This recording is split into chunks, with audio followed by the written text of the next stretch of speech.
ಸ್ವಲ್ಪ ಡಿಲೇ ಆಗ್ತಾ ಇತ್ತು, ಗ್ಯಾಸ್ ಸಮಸ್ಯೆ ಆಗಿತ್ತಲ್ವಾ, ಹಾಗಾಗಿ ನಾನು ಮುಂಚೆನೆ ಬುಕ್ ಮಾಡಿ ಇಟ್ಕೊಳ್ಬಹುದಿತ್ತು. ಆದ್ರೆ ಯಾವಾಗ್ಲೂ ಒಬ್ಳೇನೆ ಇದೀನಿ, ಒಂದ್ 7 ವರ್ಷದಿಂದ. ಅದಕ್ಕೂ ಮುಂಚೆನೂ ಒಂದ್ 3 ವರ್ಷ, ಆಲ್ಮೋಸ್ಟ್ 10 ವರ್ಷದಿಂದ ಒಬ್ಳೆ ಇರೋದು ಗೊತ್ತಿದೆ ನನ್ಗೆ. ಅಮ್ಮ ಕೂಡ ಕಾನ್ವಕೇಶನ್ಗೆ ಇವತ್ತು ಹೋಗ್ಬೇಕು, 9:15 ಅಷ್ಟರಲ್ಲಿ ಅಲ್ಲಿ ಇರಬೇಕು ಅಂತ ಅಂದ್ರು. ಏನ್ ಕಾನ್ವಕೇಶನ್ ಅಂತ ಅಂದ್ರೆ ತುಂಬಾ ಬದಲಾವಣೆ ಆಗುತ್ತೆ ನಮ್ಮ ಎಲ್ಲರ ಲೈಫ್ ಅಲ್ಲಿ ಅಂತ ಹೇಳೋದಕ್ಕೆ ಇಷ್ಟಪಡ್ತೀನಿ. ಡಿಟಾಕ್ಸ್ಗೆ ತುಂಬಾ ಒಳ್ಳೇದೇನೆ. ಇನ್ನು ಬೀಟ್ರೋಟ್, ಕ್ಯಾರೆಟ್, ಇನ್ನು ಕೆಲವೊಂದು ಐಟಮ್ ಇದೆ, ಶುಂಠಿ.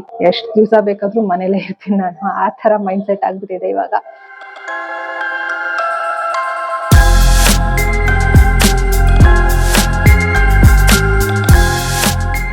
ಸ್ನೇಹಿತರೆ, welcome back to my YouTube channel. ನೀವು ನೋಡ್ತಾ ಇರಾ ಚೈತ್ರ PVK ಯೂಟ್ಯೂಬ್ ಚಾನಲ್. ನಾನು ನಿಮ್ಮ Chaitra, counselling psychologist and narcissism recovery coach. ಸ್ನೇಹಿತರೆ, ಪಾಸಿಟಿವ್ ವೈಬ್ಸ್ ಕರ್ನಾಟಕ ಚಾನಲ್ ಅಂತ ಇನ್ನೊಂದು ಚಾನಲ್ ಇದೆ ನಂದು. ಸೊ ಅದರಲ್ಲಿ ನಾರ್ಸಿಸಿಸಮ್ ರಿಲೇಟೆಡ್, ಅಂದ್ರೆ ಈ ಒಂದು ಸೈಕಾಲಜಿ ರಿಲೇಟೆಡ್ ಜೊತೆಗೆ ಹೆಲ್ತ್ ರಿಲೇಟೆಡ್ ವಿಡಿಯೋಸ್ಗಳು ಬರ್ತಾ ಇದೆ, ಚೆಕ್ ಮಾಡಿ. ಇದಕ್ಕೂ ಮುಂಚೆ ಸಾಕಷ್ಟು ಮಿಕ್ಸ್ಡ್ ನೀಶ್ಗಳು, ಅಂದ್ರೆ ಬೇರೆ ಬೇರೆ ಒಂದು niche related, travel related, life experience ಆಗಿರ್ಬಹುದು, ಮತ್ತೆ ಕೌನ್ಸಿಲಿಂಗ್ ರಿಲೇಟೆಡ್ ಆಗಿರಬಹುದು, ಈ ರೀತಿ ಅನ್ನೋ ಒಂದು ಲೈಫ್ ಜರ್ನಿ ಜೊತೆಗೆ ನಾರ್ಸಿಸಿಸಮ್ ಬಗ್ಗೆ ಸಾಕಷ್ಟು ಕಾನ್ಸೆಪ್ಟ್ಗಳು, ಇದೆಲ್ಲ ಒಂದು ವಿಡಿಯೋಸ್ಗಳು, ಎಲ್ಲ ರೀತಿಯ ವಿಡಿಯೋಸ್ಗಳು ಇದ್ವು. ಇವಾಗ ಅದರಲ್ಲಿ ಅಂದ್ರೆ ಯಾರು ಹೊಸದಾಗಿ ಈ ಚಾನಲ್ ನೋಡ್ತಾ ಇದ್ರೆ ಅವ್ರಿಗೆ ಹೇಳ್ತಾ ಇರೋದು, ಆಲ್ರೆಡಿ ನೀವು ನನ್ನ ಚಾನಲ್ಗೆ ಸಬ್ಸ್ಕ್ರೈಬರ್ ಆಗಿದ್ರೆ ನಿಮ್ಗೆ ಗೊತ್ತಿರುತ್ತೆ ವಿಷಯ. ಸೊ ಹೊಸದಾಗಿ ನೀವು ಚಾನಲ್ ನೋಡ್ತಾ ಇದ್ರೆ, ಸೊ ಇನ್ನೊಂದು ಚಾನಲ್ ಇದೆ, ಚೆಕ್ ಮಾಡಿ. ಅದರಲ್ಲಿ ಇವಾಗ ರೆಗ್ಯುಲರ್ ಆಗಿ ಹೆಲ್ತ್ ರಿಲೇಟೆಡ್ ವಿಡಿಯೋಸ್ಗಳು ಬರ್ತಾ ಇದೆ, ಜೊತೆಗೆ ಸೈಕಾಲಜಿ ರಿಲೇಟೆಡ್ ಕೂಡ ಬರುತ್ತೆ. ಇವಾಗ ಡಯಾಬಿಟಿಸ್ ಬಗ್ಗೆ ವಿಡಿಯೋಸ್ಗಳು ಇದೆ, ತಪ್ಪದೆ ಚೆಕ್ ಮಾಡಿ. ಸೊ ಈ ಚಾನೆಲ್ ನಲ್ಲಿ ನನ್ನ ಒಂದು ಲೈಫ್ ಜರ್ನಿ, ಅಂದ್ರೆ ನಿಮ್ ಜೊತೆ ಡೈರೆಕ್ಟ್ ಆಗಿ ಮಾತಾಡುವಂತದ್ದು, ನನ್ನ ಒಂದು ಲೈಫ್ ಅಲ್ಲಿ ಏನ್ ನಡೀತಾ ಇದೆ ಅಂತ ತೋರಿಸ್ಕೊಡ್ತೀನಿ. ಸೊ ಓಕೆನಾ? ಸೊ ಇನ್ನೇನು, ಇವತ್ತು ಏಪ್ರಿಲ್ 11ನೇ ತಾರೀಕು. ಸೊ ಬ್ಯಾಕ್ ಗ್ರೌಂಡ್ ಅಲ್ಲಿ ಹಾಡ್ ಕೇಳಿಸ್ತಾ ಇರ್ಬೋದು ನಿಮ್ಗೆ, ಅಥವಾ ಕೇಳಿಸ್ತಾ ಇಲ್ಲದೆ ಇರ್ಬೋದು. ದೇವರ ಒಂದು ಹಾಡ್ ಹಾಕಿದ್ದಾರೆ, ಪೂಜೆ ಏನೋ ನಡೀತಾ ಇದೆ ದೇವಸ್ಥಾನದಲ್ಲಿ, ಒಂದು ಫಂಕ್ಷನ್ಸ್ ನಡೀತಾ ಇದೆ, ಹಾಗಾಗಿ ಹತ್ರದಲ್ಲಿರುವ ದೇವಸ್ಥಾನದಲ್ಲಿ, ಹಾಗಾಗಿ ವಿನಾಯಕಂದು ಹಾಡ್ ಹಾಕಿದ್ದಾರೆ. ಸೊ ಇವತ್ತು ಬೆಳಿಗ್ಗೆ ವರ್ಕೌಟ್ ಮುಗ್ದಿದೆ. ನಾನು ಅಮ್ಮ ವರ್ಕೌಟ್ ಮಾಡಿದ್ವಿ ಆನ್ಲೈನ್ ಅಲ್ಲಿ ಇಬ್ರು ಕನೆಕ್ಟ್ ಆಗಿ ಅವರಲ್ಲಿ ವರ್ಕೌಟ್ ಮಾಡಿದ್ರು, ನಾನು ಕೂಡ ಮಾಡಿಸ್ತಾ ಇದ್ದೆ. ಚೆನ್ನಾಗಾಯ್ತು, ಚೆನ್ನಾಗಿ ಶುರು ಆಯ್ತು ಇವತ್ತಿನ ದಿನ. ಸೊ ಎಲ್ಲ ಫ್ರೆಶ್ ಅಪ್ ಆಗಿ ನಾನು ನಿಮ್ಮ ಹತ್ರ ಮಾತಾಡ್ತಾ ಇದ್ದೀನಿ. ಸೊ ನಿನ್ನೆ ವಿನು ಬರ್ಡೇ ಇತ್ತಲ್ಲ, ಸೊ ನೈಟು ನನ್ನ ಕಡೆಯಿಂದ ಊಟ ತಗೊಂತ ಹೇಳಿದ್ದ ವಿನು, ನಾನು ಊಟ ತಗೊಂಡೆ. ಸೊ ನಾನು ಏನ್ ತಗೊಂಡಿದ್ದೆ ಅಂತ ವಿಡಿಯೋ ಹಾಕ್ತೀನಿ ನೋಡಿ ಮಾತಾಡಾದ್ಮೇಲೆ. ಸೊ ಗ್ಯಾಸ್ ಕೂಡ ಇನ್ನೂ ಬರಬೇಕು, ಇನ್ನೂ ಬಂದಿಲ್ಲ. ಯೂಶಲಿ ಯಾವಾಗ್ಲೂ 1 or 2 days ಅಲ್ಲಿ ಬರ್ತಾ ಇತ್ತು. ಇವಾಗ ಸ್ವಲ್ಪ 1 week ಆದ್ರೂ ತಗೊಳ್ಬಹುದು. ಮೆಸೇಜ್ ಅಲ್ಲಿ ಬಂದಿತ್ತು ನನಗೆ, may be it takes 1 week ಅಂತ ಹೇಳಿ.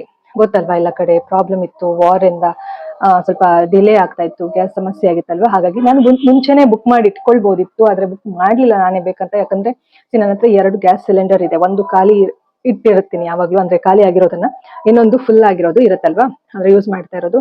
ಸೊ ನಾನು ಫಸ್ಟೇ ಬುಕ್ ಮಾಡಿ ತರಿಸಿ ಇಟ್ಕೊಳ್ಬಹುದಾಗಿತ್ತು, ಬಟ್ ನಾನೇ ಮಾಡ್ಲಿಲ್ಲ. ಯಾಕಂತಂದ್ರೆ ನಾನು ಇಲ್ಲಿ ಇಂಡಿಪೆಂಡೆಂಟ್ ಆಗಿ ಒಬ್ಳೆ ಬದುಕ್ತಾ ಇರೋದ್ರಿಂದ ಜಾಸ್ತಿ ರಿಸ್ಕ್ ತಗೊಳ್ಳೋದು ಬೇಡ, 2 ಸಿಲಿಂಡರ್ ಮನೇಲಿ ಇರೋದು ಬೇಡ ಅಂತ ಹೇಳಿ ನಾನೇ ಮಾಡ್ಲಿಲ್ಲ. ಖಾಲಿ ಆದ್ಮೇಲೆನೆ ಮಾಡೋಣ, ಏನು 1 ವಾರ ಆದ್ರೂ ನಾವ್ ಏನಾದ್ರೂ ಮ್ಯಾನೇಜ್ ಮಾಡಬಹುದು. ಅಥವಾ 1 ವಾರನೂ ಪೂರ್ತಿ ನಾನು ಒಂದಿನಕ್ಕೆ 3 ಹೊತ್ತು ನಾನು ಆಚೆ ಫುಡ್ ಏನು ತಿನ್ನಲ್ಲ, ಮನೆಯಲ್ಲಿ ಸಲಾಡ್ ಏನಾದ್ರು ಮಾಡ್ಕೊಳ್ಬಹುದು, ಸೀಡ್ಸ್ ಜೊತೆಗೆ ನಟ್ಸ್, ಡ್ರೈ ಫ್ರೂಟ್ಸ್ ಇದೆಲ್ಲ ತಿಂದು ಮ್ಯಾನೇಜ್ ಮಾಡಬಹುದು.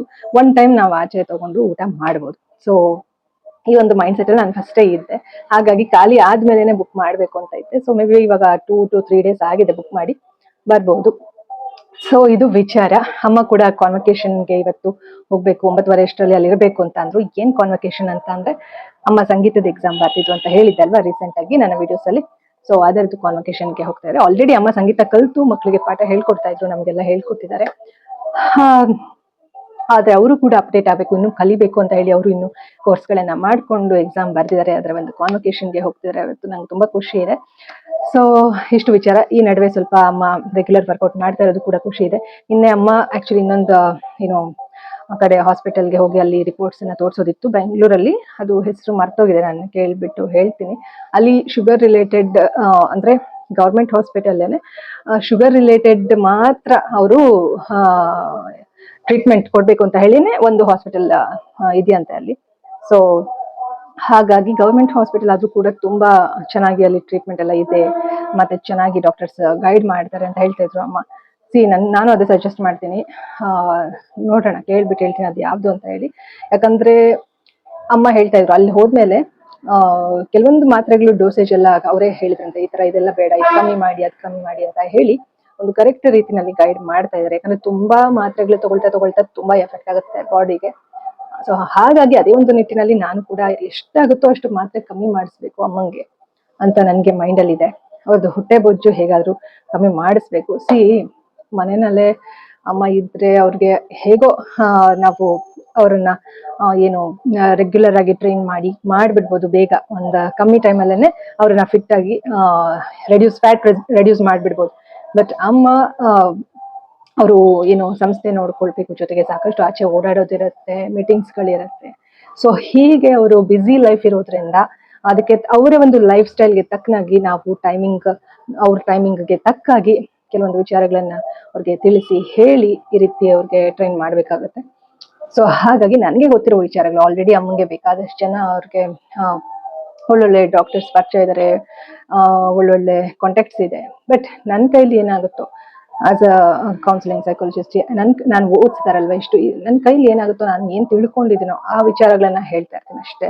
ಅದ್ ಬಿಟ್ರೆ ಬೇರೆ ಏನು ಇಲ್ಲ. ಹೇಳ್ಬೇಕಂದ್ರೆ ಕೌನ್ಸಿಲಿಂಗ್ ಸೈಕಾಲಜಿಸ್ಟ್ ಅಂತ ಹೆಸರಿಗೆ ಮಾತ್ರ, ಬಟ್ ಅಂದ್ರೆ ಸ್ಟಡಿಡ್. ಬಟ್ ನಾನು ಏನು ಕೇಳ್ತಾ ಇದ್ದೀನಿ ಅಂತಂದ್ರೆ, ನಾನು ಕಾಲೇಜ್ಗೆ ಹೋಗಿ ಓದಿದ್ದೀನಿ, ಸೈಕಾಲಜಿ ಮತ್ತೆ BEd ಎಲ್ಲ ಆಗಿದೆ. ಬಟ್ ನಾನು ಹೇಳುವ ವಿಚಾರ ಏನಂದ್ರೆ, ಹೆಸರಿಗೆ ಮಾತ್ರ ಅಂತ ಯಾಕೆ ಹೇಳಿದ್ದು ಅಂತಂದ್ರೆ, ನಾವಲ್ಲಿ ಹೋದಾಗ ಅಲ್ಲಿ ನಿಜವಾಗ್ಲೂ ನಾವೇನ್ ಕಲಿಬೇಕು ಅದನ್ನ ಬುಕ್ ವರ್ಮ್ ತರ ಕಲ್ಸಿರ್ತಾರೆ. ನಿಜವಾಗ್ಲೂ ಪ್ರಪಂಚದಲ್ಲಿ ಏನ್ ನಡೀತಾ ಇದೆ, ಲೈಫ್ ಅಲ್ಲಿ ಏನು ನಾವು ಕಲಿಬೇಕು ಅದೆಲ್ಲವನ್ನೂ ಕೂಡ ನಮ್ಗೆ ಸ್ಕೂಲ್ ಕಾಲೇಜಲ್ಲಿ ಕಲ್ಸೋದಿಲ್ಲ. ಅದ್ರ ಎಕ್ಸ್ಪೀರಿಯನ್ಸ್ ಆಗ್ತಾ ನಾವೇ ತಿಳ್ಕೊಂಡಿರ್ತೀವಿ. ಅಂದ್ರೆ life is the biggest university ಅಂತ ನನ್ಗನ್ಸುತ್ತೆ. ನಿಮ್ಗೆ ಅನ್ಸುತ್ತೆ ಕಮೆಂಟ್ ಮಾಡಿ. ಸೊ ಹಾಗಾಗಿ ಕಷ್ಟಪಟ್ಟು ಓದಿರ್ತೀವಿ ನಾವೆಲ್ಲರೂ ಕೂಡ. ಆದ್ರೆ ನಮ್ಗೆ ಸ್ಕೂಲಲ್ಲಿ ಕೂತ್ಕೊಂಡು ಕಾಲೇಜಲ್ಲಿ ಕೂತ್ಕೊಂಡು ಓದಿದ್ದೇನು ಲೈಫಲ್ಲಿ ಅಷ್ಟು ಯೂಸ್ ಆಗಲ್ಲ. ಸ್ವಲ್ಪ ಮಟ್ಟಕ್ಕೆ ಯೂಸ್ ಆಗದೇ ಇಲ್ಲ ಅಂತ ನಾನು ಹೇಳ್ತಾ ಇಲ್ಲ.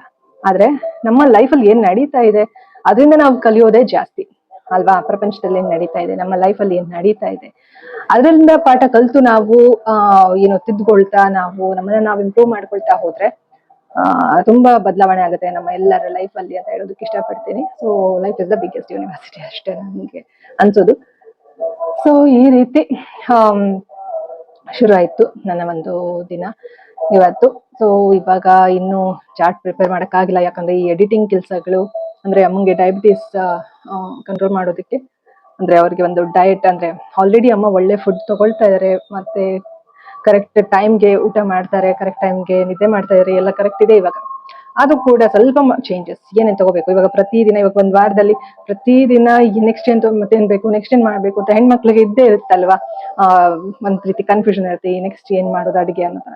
ಸೊ ಅಮ್ಮಂಗೆ ಅದೆಲ್ಲ ಬೇರೆ ಎಲ್ಲ ಒಂದ್ ಜವಾಬ್ದಾರಿಗಳನ್ನ ಇಟ್ಕೊಂಡು ಅಡಿಗೆದನ್ನು ಸ್ವಲ್ಪ ಕಾನ್ಸಂಟ್ರೇಷನ್ ಮಾಡೋದು ಕಷ್ಟ ಆಗುತ್ತಲ್ವ. ಹಾಗಾಗಿ ನಾನೇ ಒಂದ್ ಚಾರ್ಟ್ ಹಾಕೊಡೋಣ ಅಂತ. ಬಟ್ ಟೈಮ್ ಮಾಡ್ಕೊಂಡು, ಅಂದ್ರೆ ಟೈಮ್ ಮಾಡ್ಕೊಂಡು ಮಾಡ್ಬೇಕು. ಬಟ್ ಜೊತೆಗೆ ನನ್ನ ಒಂದು ವಿಡಿಯೋಸು ಬರ್ಬೇಕು ರೆಗ್ಯುಲರ್ ಆಗಿ, ನನ್ನ 2 ಚಾನಲ್ಗೆ ವಿಡಿಯೋಸ್ ಬರಬೇಕು. ಹಾಗಾಗಿ ಅದಕ್ಕೂ ಕೂಡ ವರ್ಕ್ ಮಾಡ್ತಾ ಇದೀನಿ. ಸೊ ಈ ಒಂದು ಚಾನಲ್ ಅಲ್ಲಿ ಪರ್ಸನಲ್ ಆಗಿ ನೀವು ನನ್ನ ಜೊತೆ ಕನೆಕ್ಟ್ ಆಗ್ಬೇಕು ಅಂತಂದ್ರೆ ಏನೆಲ್ಲ ನೆಕ್ಸ್ಟ್ ಏನೇನ್ ಅಪ್ಡೇಟ್ಸ್ ಇರುತ್ತೆ, ನನ್ನ ಕೌನ್ಸಿಲಿಂಗ್ ಸೆಷನ್ಸ್ ಬಗ್ಗೆ ಆಗಿರಬಹುದು, ನನ್ನ ಒಂದು ಲೈಫ್ ಸ್ಟೈಲ್, ನನ್ನ ಒಂದು ಜರ್ನಿ ಬಗ್ಗೆ ಆಗಿರ್ಬೋದು, ಈ ರೀತಿ ನಾನು ಇವಾಗ ಏನ್ ನನ್ನ ಒಂದು ಅನಿಸಿಕೆಗಳು ಶೇರ್ ಮಾಡ್ತೀನಿ, ಈ ರೀತಿ ಪರ್ಸನಲ್ ಆಗಿ ಕನೆಕ್ಟ್ ಆಗ್ಬೇಕಂದ್ರೆ ಈ ಒಂದು ಚಾನಲ್ಗೆ ಸಬ್ಸ್ಕ್ರೈಬ್ ಮಾಡಿಕೊಂಡು ವ್ಲಾಗ್ಸ್ ಗಳನ್ನ ನೋಡ್ತಾ ಬನ್ನಿ. ನಿಮ್ಗೆ ಇದ್ರ ಜೊತೆಗೆ ಹೆಲ್ತ್ ಅಪ್ಡೇಟ್ ಬೇಕು, ಜೊತೆಗೆ ಸೈಕಾಲಜಿ ರಿಲೇಟೆಡ್ ವಿಡಿಯೋಸ್ಗಳು ನೋಡ್ಬೇಕು, ಮೈಂಡ್ ಬಾಡಿ ಸೋಲ್ ಹೀಲಿಂಗ್, ಅಂದ್ರೆ ಮನಸ್ಸು ದೇಹ ಆತ್ಮ ಮೂರರ ಬ್ಯಾಲೆನ್ಸ್ಡ್ ಲೈಫ್ ನಾವು ಅಳವಡಿಸ್ಕೋಬೇಕು ಅಂತ ನಿಮ್ಗೂ ಕೂಡ ಆಸಕ್ತಿ ಇದ್ರೆ ನನ್ನ ಪಾಸಿಟಿವ್ ವೈಬ್ಸ್ ಕರ್ನಾಟಕ ಚಾನಲ್ ಅದನ್ನು ಕೂಡ ಚೆಕ್ ಮಾಡಿ, ಓಕೆನಾ. ಸೊ ಈ ಚಾನಲ್ ನಲ್ಲಿ ಮುಂಚೆ ಸಾಕಷ್ಟು ಸಂಗೀತದ ವಿಡಿಯೋಸ್ಗಳಿದೆ, ಅದೆಲ್ಲವನ್ನು ಕೂಡ ಇಗ್ನೋರ್ ಮಾಡಿ, ಅಥವಾ ಇಂಟ್ರೆಸ್ಟ್ ಇದೆ ನೀವು ಅದನ್ನು ನೋಡ್ಬೋದು. ಬಟ್ ಏನಂದ್ರೆ ವರ್ಷನ್ಸ್ ಚೇಂಜ್ ಆಗ್ತಾ ಇರುತ್ತೆ. ಸೊ ನಾನು ಅದ್ರಲ್ಲೇ ಬೇರೆ ತರ ಇರ್ತೀನಿ, ಇವಾಗಲೇ ಬೇರೆ ತರ ಇರ್ತೀನಿ. ಸೊ ಆ ರೀತಿ ನಾವು ಒಂದೇ ತರ ಇರಲ್ಲ ಮನುಷ್ಯ, ಯಾವಾಗ್ಲೂ ಒಳ್ಳೆ ರೀತಿನಲ್ಲಿ ಬದಲಾಗ್ತಾ ಹೋಗ್ಬೇಕು ಅಲ್ವಾ. ಹಾಗಾಗಿ ಕಲಿತಾ ಹೋಗ್ತಾ ಇರ್ತೀವಿ. ಹಾಗಂತ ಹೇಳಿ ಆ ವರ್ಷನ್ ಚೆನ್ನಾಗಿರ್ಲಿಲ್ಲ ಅಂತ ಅಲ್ಲ, ಅಂದ್ರೆ ಒಂದು ಕಾನ್ಫಿಡೆನ್ಸ್ ಅನ್ನೋದು ಅಲ್ವಾ, ಒಂದು ಮಾತಾಡೋದ್ರಲ್ಲಿ ಕಾನ್ಫಿಡೆನ್ಸ್ ಇರ್ಬೋದು, ನಮ್ಮ ಬಗ್ಗೆ ನಮಗೆ ಕಾನ್ಫಿಡೆನ್ಸ್ ಇರ್ಬೋದು, ಅಥವಾ ಹೀಲಿಂಗ್ ಇರ್ಬೋದು, ನಮ್ಮ ಲೈಫ್ ಅಲ್ಲಿ ಆದಂತಹ ಏರುಪೇರುಗಳಿಗೆ ನಾವು ತಗೊಂಡಂತಹ ಚಾಲೆಂಜ್ ಆಗಿರ್ಬೋದು, ಇದೆಲ್ಲವೂ ಕೂಡ ನಮ್ಮನ್ನ ಬದಲಾಯಿಸ್ತಾ ಹೋಗುತ್ತೆ, ಓಕೆನಾ. ಸೊ ಅದನ್ನ ಹೇಳೋದಕ್ಕೆ ಇಷ್ಟಪಡ್ತೀನಿ. ಸೊ ಇವಾಗ ನಾನು ನೋಡೋಣ, ಕ್ಯಾರೆಟ್ ಬೀಟ್ರೂಟ್ ಎಲ್ಲ ಇದೆ, ಅದ್ರದ್ದು ಜ್ಯೂಸ್ ಮಾಡ್ಕೊಳ್ಳೋಣ ಅಂತ ಅನ್ಕೊಂಡೆ. ಸ್ವಲ್ಪ ಡಿಟಾಕ್ಸ್ ಆಗುತ್ತೆ ಬಾಡಿ, ಲಿವರ್ಗೂ ಕೂಡ ತುಂಬಾ ಒಳ್ಳೇದು. ಬಟ್ ಸ್ವಲ್ಪ ಹಸುವು ಕೂಡ ಆಗ್ತಾ ಇದೆ. ಜ್ಯೂಸ್ ಕುಡಿದ್ರೆ ಇನ್ನ ಒಂದು ಅರ್ಧ ಮುಕ್ಕಾಲು ಗಂಟೆ ಏನು ತಿನ್ನಂಗಿರೋದಿಲ್ಲ, ಯಾಕಂದ್ರೆ ವರ್ಕ್ ಆಗಲ್ಲ ಇಲ್ಲಾಂದ್ರೆ ಅದ್ರದ್ದು ಅಂಶ ಹೋಗಲ್ಲ ಸರಿಯಾಗಿ. ಸೊ ಡಿಟಾಕ್ಸ್ಗೆ ತುಂಬಾ ಒಳ್ಳೇದೇನೆ. ಇನ್ನು ಬೀಟ್ರೂಟ್, ಕ್ಯಾರೆಟ್, ಇನ್ನು ಕೆಲವೊಂದು ಐಟಮ್ ಇದೆ, ಶುಂಠಿ, ಇದೆಲ್ಲ ಹಾಕಿ ಕುಡಿದ್ರೆ, ನಿಂಬೆಹಣ್ಣು ಇದೆಲ್ಲ ಹಾಕಿ ಕುಡಿದ್ರೆ ಚೆನ್ನಾಗಿ ಲಿವರ್ ಡಿಟಾಕ್ಸ್ ಆಗುತ್ತೆ. I think maybe positive vibes ಕರ್ನಾಟಕನಲ್ಲಿ ನಾನು ಅದರದ್ದು ವಿಡಿಯೋ ಕೂಡ ಒಂದು ಶೇರ್ ಮಾಡಿದ್ದೀನಿ, ಅವಾಗ ಒಂದ್ಸತಿ ಮಾಡಿದ್ದು ಹೆಲ್ತ್ ಡ್ರಿಂಕ್ಸ್ ಅಲ್ಲಿ. ಪ್ಲೇ ಲಿಸ್ಟ್ ಹೋಗ್ಬಿಟ್ಟು ನಿಮ್ಗೆ ಏನು ಯೂಸ್ಫುಲ್ ಆ ವಿಡಿಯೋಸ್ ಅನ್ನ ನೋಡಿ ಪಾಸಿಟಿವ್ ವೈಬ್ಸ್ ಕರ್ನಾಟಕನಲ್ಲಿ. ಓಕೆನಾ? ಯಾಕಂದ್ರೆ ಎಲ್ಲಾ ವಿಡಿಯೋಸ್ ನಿಮ್ಗೆ ಹೆಲ್ಪ್ಫುಲ್ ಆಗದೆ ಇರ್ಬೋದು, ನಿಮ್ಗೆ ಏನು ಯೂಸ್ ಆಗುತ್ತೆ ಅದನ್ನ ನೋಡಿ. ಯಾಕಂದ್ರೆ ನನ್ನ ಒಂದು ಎಕ್ಸ್ಪ್ರೆಷನ್ ಕೂಡ ತುಂಬಾ ಇಂಪಾರ್ಟೆಂಟ್ ಅಂತ ಹೇಳಿ ನನ್ನ ಒಂದು ಲೈಫ್ ಜರ್ನಿ ಬಗ್ಗೆ ಕೂಡ ಸಾಕಷ್ಟು ವಿಡಿಯೋಸ್ಗಳು ಇವೆ. ಎಲ್ಲವೂ ನಿಮ್ಗೇನು ಯೂಸ್ ಆಗಲ್ಲ, ನಿಮ್ಗೇನು ಯೂಸ್ ಆಗುತ್ತೆ ಅದನ್ನ ನೋಡಿ. ಓಕೆನಾ? ಸೊ ಇಷ್ಟು ವಿಚಾರಗಳು. ಇನ್ನ ಒಟ್ನಲ್ಲಿ ಬೆಳಗ್ಗೆ ನಾನು ರೆಡಿಯಾಗಿ ನಿಮ್ಮ ಹತ್ರ ಮಾತಾಡಿದ್ರೆ ಏನೋ ಒಂಥರ ಸಮಾಧಾನ, ಹಾಗಾಗಿ ಮಾತಾಡ್ತಾ ಇದೀನಿ, ವಿಡಿಯೋ ಆನ್ ಮಾಡ್ಬಿಟ್ಟೆ. ಸೊ ಅಷ್ಟೇ ಸ್ನೇಹಿತರೆ, ಏನಿಲ್ಲ, ಇಲ್ಲಿ ಯಾವಾಗ್ಲೂ ಒಂದ್ ಕೈಲಿ ಹಿಂಗ್ ವಿಡಿಯೋ ಏನೋ ಮೊಬೈಲ್ ಇಟ್ಕೊಂಡು ವಿಡಿಯೋ ಮಾಡ್ತಾ ಇದ್ದೆ. ಇವತ್ತು ಇಲ್ಲೇ ಫಿಕ್ಸ್ ಮಾಡ್ಬಿಟ್ಟಿದೀನಿ. ಹತ್ರ ಇತ್ತು ಗೋರಿಲ್ಲಾ ಟ್ರೈಪಾಡ್, ತುಂಬಾ ದಿವಸದಿಂದಾನೇ ಇತ್ತು, ಬಟ್ ಇಲ್ಲಿ ಕಿಟಕಿ ಫಿಕ್ಸ್ ಮಾಡ್ಬಿಟ್ಟಿದೀನಿ. ಒಂಥರ ಚೆನ್ನಾಗಿ ಅನ್ನಿಸ್ತಾ ಇದೆ ಈ ತರ ಫಿಕ್ಸ್ ಮಾಡಿ ಮಾತಾಡ್ತಾ ಇರೋದು. ಸೊ ಖುಷಿ ಆಗುತ್ತೆ. ಏನು ರೆಗ್ಯುಲರ್ ವಿಡಿಯೋಸ್ ಮಾಡ್ತಾ ಇದ್ರೆ ಖುಷಿ ಆಗುತ್ತೆ. ಏನು ವಿಡಿಯೋಸ್ ಮಾಡಿಲ್ಲ ಅಂದ್ರೆ ಏನೋ ಒಂಥರ ಬೇಜಾರು, ಬಟ್ ಕಷ್ಟ ಇದೆ ಡೈಲಿ ವ್ಲಾಗಿಂಗ್. ನೋಡೋಣ ಹೇಗೆ ಹೋಗುತ್ತೆ ಗೊತ್ತಿಲ್ಲ. Let's see. ಸೊ ಇನ್ನು ಇದು ಶಾರ್ಟ್ಸ್ ವಿಡಿಯೋಸ್ ಹಾಕ್ಬೇಕು, ಅದು ಹಾಕಕ್ ಆಗ್ತಿಲ್ಲ. ಇನ್ಸ್ಟಾಗ್ರಾಮ್ಗೆ ವಿಡಿಯೋಸ್ ಹಾಕ್ಬೇಕು, ಅದು ಹಾಕಕ್ ಆಗ್ತಾ ಇಲ್ಲ. ಸಾಕಷ್ಟು ಕೆಲ್ಸಗಳಿದೆ ಸ್ನೇಹಿತರೆ. ಇದ್ರ ಜೊತೆಗೆ ಪೋಸ್ಟರ್ಸ್ ರೆಡಿ ಮಾಡ್ಬೇಕು. ಹೀಗೆ ಟೈಮ್ ಹೋಗೋದೇ ಗೊತ್ತಾಗೋದಿಲ್ಲ. ಆಯ್ತಾ? ನಿಮ್ಗೆ ಏನ್ ಅನ್ಸುತ್ತೆ ಕಮೆಂಟ್ ಮಾಡಿ. ನೀವು ಕೂಡ ಯೂಟ್ಯೂಬ್ ಚಾನಲ್ ಕ್ರಿಯೇಟ್, ಆಲ್ರೆಡಿ ನೀವು ಯೂಟ್ಯೂಬರ್ ಆಗಿದ್ರೆ ಗೊತ್ತಿರುತ್ತೆ ನಿಮ್ಗೆ ಹೇಗೆ ಇರುತ್ತೆ ಜರ್ನಿ ಅಂತ ಅನ್ಬಿಟ್ಟು. ಸೊ ನೀವು ಕೂಡ ಏನಾದ್ರು ಯೂಟ್ಯೂಬ್ ಚಾನಲ್ ಇಲ್ಲ ಅಂದ್ರೆ ನೀವು ಕೂಡ ಕ್ರಿಯೇಟ್ ಮಾಡ್ಬೇಕು ಅಂತ ಅನ್ಕೊಳ್ತಾ ಇದ್ರೆ ತಿಳಿಸಿ. ಅದ್ರ ಬಗ್ಗೆ ಏನಾದ್ರು ವಿಚಾರಗಳು ಬೇಕು ಅಂತಂದ್ರೆ ಅದ್ರ ಬಗ್ಗೆ ನಾನು ನಿಮ್ಗೆ ತಿಳಿಸ್ಕೊಡ್ತೀನಿ. ಕೆಲವೊಂದಷ್ಟು ವಿಡಿಯೋಸ್ಗಳು ಇವೆ ಪಾಸಿಟಿವ್ ಕರ್ನಾಟಕ ಚಾನಲ್ ನಲ್ಲಿ, ಬಟ್ ಅದೆಲ್ಲ ಏನೋ ಅದಕ್ಕಿಂತ ಅಪ್ಡೇಟೆಡ್ ವರ್ಷನ್ಸ್ ಬೇಕಾದಷ್ಟು ಇರುತ್ತಲ್ವಾ. ಇವಾಗಂತೂ ಎಷ್ಟು ಏನು ಕೌಂಟ್ಲೆಸ್ ವಿಡಿಯೋಸ್ಗಳು ನಮ್ಗೆ ಯೂಟ್ಯೂಬ್ ಅಲ್ಲಿ ಸಿಗುತ್ತೆ ಅಲ್ವಾ. ಎಷ್ಟೋ ಜನ ಮಾಡ್ತಾ ಇರ್ತಾರೆ ಯೂಟ್ಯೂಬ್ ಬಗ್ಗೆ ವಿಡಿಯೋಸ್ಗಳು, ಯಾವ ರೀತಿ ಯೂಟ್ಯೂಬ್ ಮಾಡ್ಬೇಕು, ಯಾವ ರೀತಿ ಕಂಟೆಂಟ್ ಮಾಡ್ಬೇಕು ಅಂತ ಹೇಳಿ. ಸೊ ನೋಡಿ, ಅದೆಲ್ಲವನ್ನು ತಿಳ್ಕೊಳ್ಳಿ. ಓಕೆನಾ? ಏನಾದ್ರು ನನ್ನ ಕಡೆಯಿಂದ ಟಿಪ್ಸ್ ಬೇಕಂದ್ರೆ ಕಾಮೆಂಟ್ ಮಾಡಿ, ಖಂಡಿತವಾಗ್ಲೂ ತಿಳಿಸ್ಕೊಡ್ತೀನಿ. ಸೊ ಇನ್ನೇನು ಹೇಳ್ಬೇಕು, ಅಷ್ಟೇ. ಏನಿಲ್ಲ ಸ್ನೇಹಿತರೆ, ಕರೆಕ್ಟ್ ಟೈಮ್ಗೆ ಕೆಲಸಗಳು ಆಗ್ತಾ ಹೋದ್ರೆ ಮೈಂಡ್ ಫ್ರೀ ಇರುತ್ತೆ. ಒಟ್ನಲ್ಲಿ ವರ್ಕೌಟ್ ಮಾಡ್ಬೇಕು ಪ್ರತಿದಿನ. ಬೆಳಿಗ್ಗೆ ಎದ್ದು ನಾವು ಟೈಮ್ ಕೊಡ್ಬೇಕು, ವರ್ಕೌಟ್ ಮಾಡ್ಬೇಕು. ಸೊ ಈ ನಡುವೆ ನಾನು ಕೂಡ ರೆಗ್ಯುಲರ್ ಆಗಿ ಮಾಡ್ತಾ ಇರೋದ್ರಿಂದ ಸ್ವಲ್ಪ ಬಾಡಿ ಫ್ರೀ ಅನ್ಸುತ್ತೆ, ಲೈಟ್ ಅನ್ಸುತ್ತೆ. ಸಂಜೆ ಆಗ್ತಿದ್ದಂಗೆ ಒಂದ್ ಸ್ವಲ್ಪ ಲೆಥಾರ್ಜಿಕ್, ಸ್ವಲ್ಪ ಡಲ್ ಅನ್ಸುತ್ತೆ. ಬಟ್ ಅಗೇನ್ ಬೆಳಿಗ್ಗೆ ಎನರ್ಜಿಟಿಕ್ ಅನ್ಸುತ್ತೆ, ಎನರ್ಜಿ ಜಾಸ್ತಿ ಇರೋ ತರ ಅನ್ಸುತ್ತೆ. ಎನಿವೇಸ್, ಇವಾಗ ನಾನ್ ನೆಕ್ಸ್ಟ್ ಏನ್ ಮಾಡ್ಬೇಕು ನೋಡೋಣ. ಇವತ್ತು ಹೇಗೆ ಹೋಗುತ್ತೆ ದಿನ ಅಂತ ನನಗೂ ಗೊತ್ತಿಲ್ಲ. ಏನಾದ್ರೂ ಅಪ್ಡೇಟ್ ಇದ್ರೆ ಹೇಳ್ತೀನಿ ನಿಮ್ಗೆ. ನನ್ಗೇನಿಲ್ಲ ಸ್ನೇಹಿತರೆ, ನಾನೇನು ಆಚೆ ಹೋಗೋದೇನಿಲ್ಲ, ಮನೇಲೇ ಇರ್ತೀನಿ. ಎಷ್ಟು ದಿವಸ ಬೇಕಾದ್ರೂ ಮನೇಲೇ ಇರ್ತೀನಿ ನಾನು. ಆ ತರ ಮೈಂಡ್ ಸೆಟ್ ಆಗ್ಬಿಟ್ಟಿದೆ ಇವಾಗ. ಆಚೆ ಹೋಗೋ ಪ್ರಮೇಯನೂ ಇಲ್ಲ. ಯಾಕೆ ನಾನು ಜಾಸ್ತಿ ಆಚೆ ಹೋಗಲ್ಲ ಅಂದ್ರೆ, ಈ ಊರಲ್ಲಿ ನನ್ಗೆ ಯಾರು ಅಷ್ಟು ಗೊತ್ತಿಲ್ಲ ಅಲ್ವಾ. ಸೊ ಹಾಗಾಗಿ ಇಲ್ಲೆಲ್ಲ ನಂದು ಬಿಸ್ನೆಸ್ ಇಲ್ಲಿ ಕೆಳಗಡೆನೆ ಇತ್ತಲ್ವಾ. ನಂದು ಅಡಿಕೆ ತಟ್ಟೆ, ಪೇಪರ್ ಪ್ಲೇಟ್ ಮಾಡ್ತಾ ಇದ್ದೆ, ಮ್ಯಾನುಫ್ಯಾಕ್ಚರಿಂಗ್ ಸಣ್ಣದಾಗಿ. ಸೊ ಕಸ್ಟಮರ್ಗಳೇ ಇಲ್ಲಿ ಸುತ್ತಮುತ್ತ ಇರೋ ಮನೆಗಳೆಲ್ಲ ಕಸ್ಟಮರ್ಸ್ಗಳೇ ಇರೋದು. ಸೊ ಹಾಗಾಗಿ ನಾನೇನು ಯಾರ ಹತ್ರನೂ ಜಾಸ್ತಿ ಪರ್ಸನಲ್ ಕಾಂಟ್ಯಾಕ್ಟ್ ಇಟ್ಕೊಂಡಿಲ್ಲ. ಈಗಲೂ ಪಾಪ ಫೋನ್ ಮಾಡ್ತಾರೆ. ಇನ್ನೇನೋ ಒಬ್ರು ಕಸ್ಟಮರ್ದು ಫೋನ್ ಬಂದಿತ್ತು, ಏನ್ ಬೇಕಿತ್ತು ಏನೋ, ನಾನ್ ರಿಸೀವ್ ಮಾಡಕ್ ಆಗ್ಲಿಲ್ಲ. ವಿಡಿಯೋ ಮಾಡ್ತಾ ಇದ್ದೆ, ಇನ್ನ ಪಾಸಿಟಿವ್ ವೈಬ್ಸ್ ಕರ್ನಾಟಕನಲ್ಲಿ ಚಾನಲ್ ನಲ್ಲಿ ವಿಡಿಯೋ ಮಾಡ್ತಾ ಇದೀನಿ, ಮಧ್ಯದಲ್ಲಿ ಕಾಲ್ ಬಂದಿದೆ. ನಾನು ಆಲ್ರೆಡಿ ಎಲ್ರಿಗೂ ಹೇಳಿದೀನಿ, ಇವಾಗ ನಾನು ಅದ್ ಮಾಡ್ತಾ ಇಲ್ಲ, ಅಡಿಕೆ ತಟ್ಟೆ ಪೇಪರ್ ಪ್ಲೇಟ್ ಅಂತ. ಬಟ್ ಎಲ್ರಿಗೂ ನಾನು ಕರೆಕ್ಟ್ ಆಗಿ ಏನು ಕ್ವಾಲಿಟಿ ಮೇಂಟೈನ್ ಮಾಡಿ ಪ್ರಾಡಕ್ಟ್ ಕೊಡ್ತಾ ಇದ್ದೆ. ಜೊತೆಗೆ ಪ್ರೈಸ್ ಕೂಡ ವೆರಿ ರೀಸನಬಲ್ ಇಟ್ಟಿದ್ದೆ. ತುಂಬಾ ನಾನು ಮಾರ್ಜಿನ್ ಕಮ್ಮಿ ಇಟ್ಟು ಕೊಡ್ತಾ ಇದ್ದೆ. ನನ್ನ ಬಗ್ಗೆ ನಾನು ಯೋಚನೆ ಮಾಡಿ ಪ್ರಾಫಿಟ್ಗೋಸ್ಕರ ಮಾಡಿದಿದ್ರೆ ಇನ್ನೂ ಜಾಸ್ತಿ ದುಡ್ಡು ಮಾಡ್ಬೋದಿತ್ತು. ಬಟ್ ನಾನು ಒಂದು ಟ್ರಸ್ಟ್ ಬಿಲ್ಡ್ ಮಾಡಬೇಕು ಅಂತ ಹೇಳಿ ಶುರು ಮಾಡಿದೆ. ಬಟ್ ಹೋಗ್ತಾ ಹೋಗ್ತಾ ನನಗೆ ಮುಂಚೆನೆ ಅನ್ಕೊಂಡಿದ್ದೆ ಇದನ್ನೇ ಫುಲ್ ಕಂಟಿನ್ಯೂ ಮಾಡ್ಬೇಕು ಅನ್ನೋದು ನನ್ಗೆ ಇರ್ಲಿಲ್ಲ. ಬಟ್ ಆ ಟೈಮ್ಗೆ ಏನ್ ಮಾಡ್ಬೇಕು ಅನ್ಸ್ತು ನಾನು ಮಾಡಿದೆ. ಬಟ್ ನೋಡೋಣ, ಬೇರೆ ಪ್ರಾಡಕ್ಟ್ ನಾನು ಏನಾದ್ರು ಇಂಟ್ರೊಡ್ಯೂಸ್ ಮಾಡಿದ್ರೆ ನಿಮ್ಗೆ ಹೇಳ್ತೀನಿ. ಸದ್ಯಕ್ಕಂತೂ ಅಡಿಕೆ ತಟ್ಟೆ ಪೇಪರ್ ಪ್ಲೇಟ್ ಮಾಡ್ತಾ ಇಲ್ಲ. ಸೊ ಹಾಗೆ ಈಗಲೂ ಫೋನ್ ಮಾಡ್ತಾರೆ ಕೆಲವರು. ತುಪ್ಪ ಅಂತೂ ಕೊಡ್ತಾ ಇದೀನಿ ರೆಗ್ಯುಲರ್ ಆಗಿ ಕೆಲವ್ರಿಗೆ. ಸೊ ಹಾಗಾಗಿ ಇಷ್ಟು ಕತೆ ಸ್ನೇಹಿತರೆ. ಓಕೆನಾ? ಅಂದ್ರೆ ಮನೆ ತುಪ್ಪ ಇಲ್ಲಿ ಕೇಳಿದವ್ರು ಕೊಡೋದು, ಅದನ್ನೇ ನಾನೇನು ಬಿಸ್ನೆಸ್ ಆಗಿ ಮಾಡ್ಕೊಂಡಿಲ್ಲ, ಕೇಳಿದವ್ರಿಗೆ ಕೊಡೋದು ಅಷ್ಟೇನೆ. ಓಕೆನಾ? ಇದು ಬಿಟ್ರೆ ನನ್ನ ಯೂಟ್ಯೂಬ್ ಚಾನಲ್ಲೇ ಮೇನ್ ನಾನು ಕಾನ್ಸಂಟ್ರೇಷನ್ ಮಾಡ್ತಾ ಇರೋದು. ಕಂಟೆಂಟ್ ಯಾವ ರೀತಿ ಮಾಡಬೇಕು, ಇದ್ರ ಜೊತೆಗೆ ನನ್ನ ಅಮ್ಮನ ಹೆಲ್ತ್ ವೆರಿ ಇಂಪಾರ್ಟೆಂಟ್. ನಾನು ನನ್ನ ತಮ್ಮನ ಬಗ್ಗೆನೂ ಕೇಳ್ತಾನೆ ಇರ್ತೀನಿ, ನಮಗೆ ಹೇಳ್ತಾ ಇರ್ತೀನಿ, ನೀನು ಏನೋ ವರ್ಕೌಟ್ ಮಾಡಬೇಕು, ಹೆಲ್ತ್ ಕಡೆ ಗಮನ ಕೊಡಬೇಕು ಅಂತ ಹೇಳಿ. ಪಾಪ ಅವನು ಜಿಮ್ ಎಲ್ಲ ಇಟ್ಕೊಂಡಿದ್ದಾನೆ, ಚೆನ್ನಾಗಿ ಜಿಮ್ ಐಟಮ್ಸ್ ಎಲ್ಲ ರೆಗ್ಯುಲರ್ ಆಗಿ ಮಾಡಬೇಕು ಅಷ್ಟೇ. ಮಾಡ್ತಾ ಇದ್ದಾನೆ ಅನ್ಸುತ್ತೆ ಇವಾಗ ರೆಗ್ಯುಲರ್ ಆಗಿ. ಆಕ್ಚುಲಿ ಹೇಳ್ಬೇಕಂದ್ರೆ ನನ್ನ ತಮಗೂ ಜಾಸ್ತಿ ಅದ್ರ ಬಗ್ಗೆ ಮೈಂಡಲ್ಲಿ ಇದೆ ಸರಿಯಾಗಿ. ಯಾಕಂದ್ರೆ ಅಮ್ಮ ಹೇಳ್ತಾ ಇದ್ರು, ಒಂದು ವೇಯಿಂಗ್ ಮಿಷಿನ್ ತಗೊಂಡು ಇಷ್ಟೇ ಏನು ಪ್ರೋಟೀನ್ ಇಷ್ಟು ಗ್ರಾಮ್ಸು, ಕಾರ್ಬೋಹೈಡ್ರೇಟ್ಸ್ ಎಷ್ಟು ಗ್ರಾಮ್ಸು ಅಷ್ಟು ತಿನ್ಬೇಕು ಅಂತ ವೇಯಿಂಗ್ ಮಿಷಿನ್ ಇಟ್ಕೊಂಡು ಮಾಡ್ತಾ ಇದ್ರಂತೆ ಸ್ವಲ್ಪ ದಿವಸ ಇಬ್ರು ಕೂಡ. ನಾನು ಹೇಳಿದೆ ಮತ್ತೆ ಮಧ್ಯ ಅದು ಕೆಲವೊಂದ್ಸತಿ ಮಧ್ಯ ಅದು ಬ್ರೇಕ್ ಆಗುತ್ತೆ. ನಾನು ಹೇಳಿದೆ ಮತ್ತೆ ಕಂಟಿನ್ಯೂ ಮಾಡಿ ಬಿಡಬೇಡಿ ಅಂತ ಹೇಳಿ. ಸೊ ಇದು ವಿಚಾರ. ಸೊ ನೋಡ್ಬೇಕೇನಾಗತ್ತೆ ಅಂತ. ಇನ್ನೇನು ಅಷ್ಟೇ ಸ್ನೇಹಿತರೆ. ಇವಾಗ ಇವತ್ತಿನ ದಿನ ಹೇಗೆ ಹೋಗುತ್ತೆ ನೋಡ್ಬೇಕು. ಡಯಟ್ ಚಾರ್ಟ್ ಮಾಡಬೇಕು, ವಿಡಿಯೋಸ್ ಎಡಿಟಿಂಗ್ ಮಾಡಬೇಕು, ನಾನು ಏನಾದ್ರು ತಿನ್ಬೇಕು.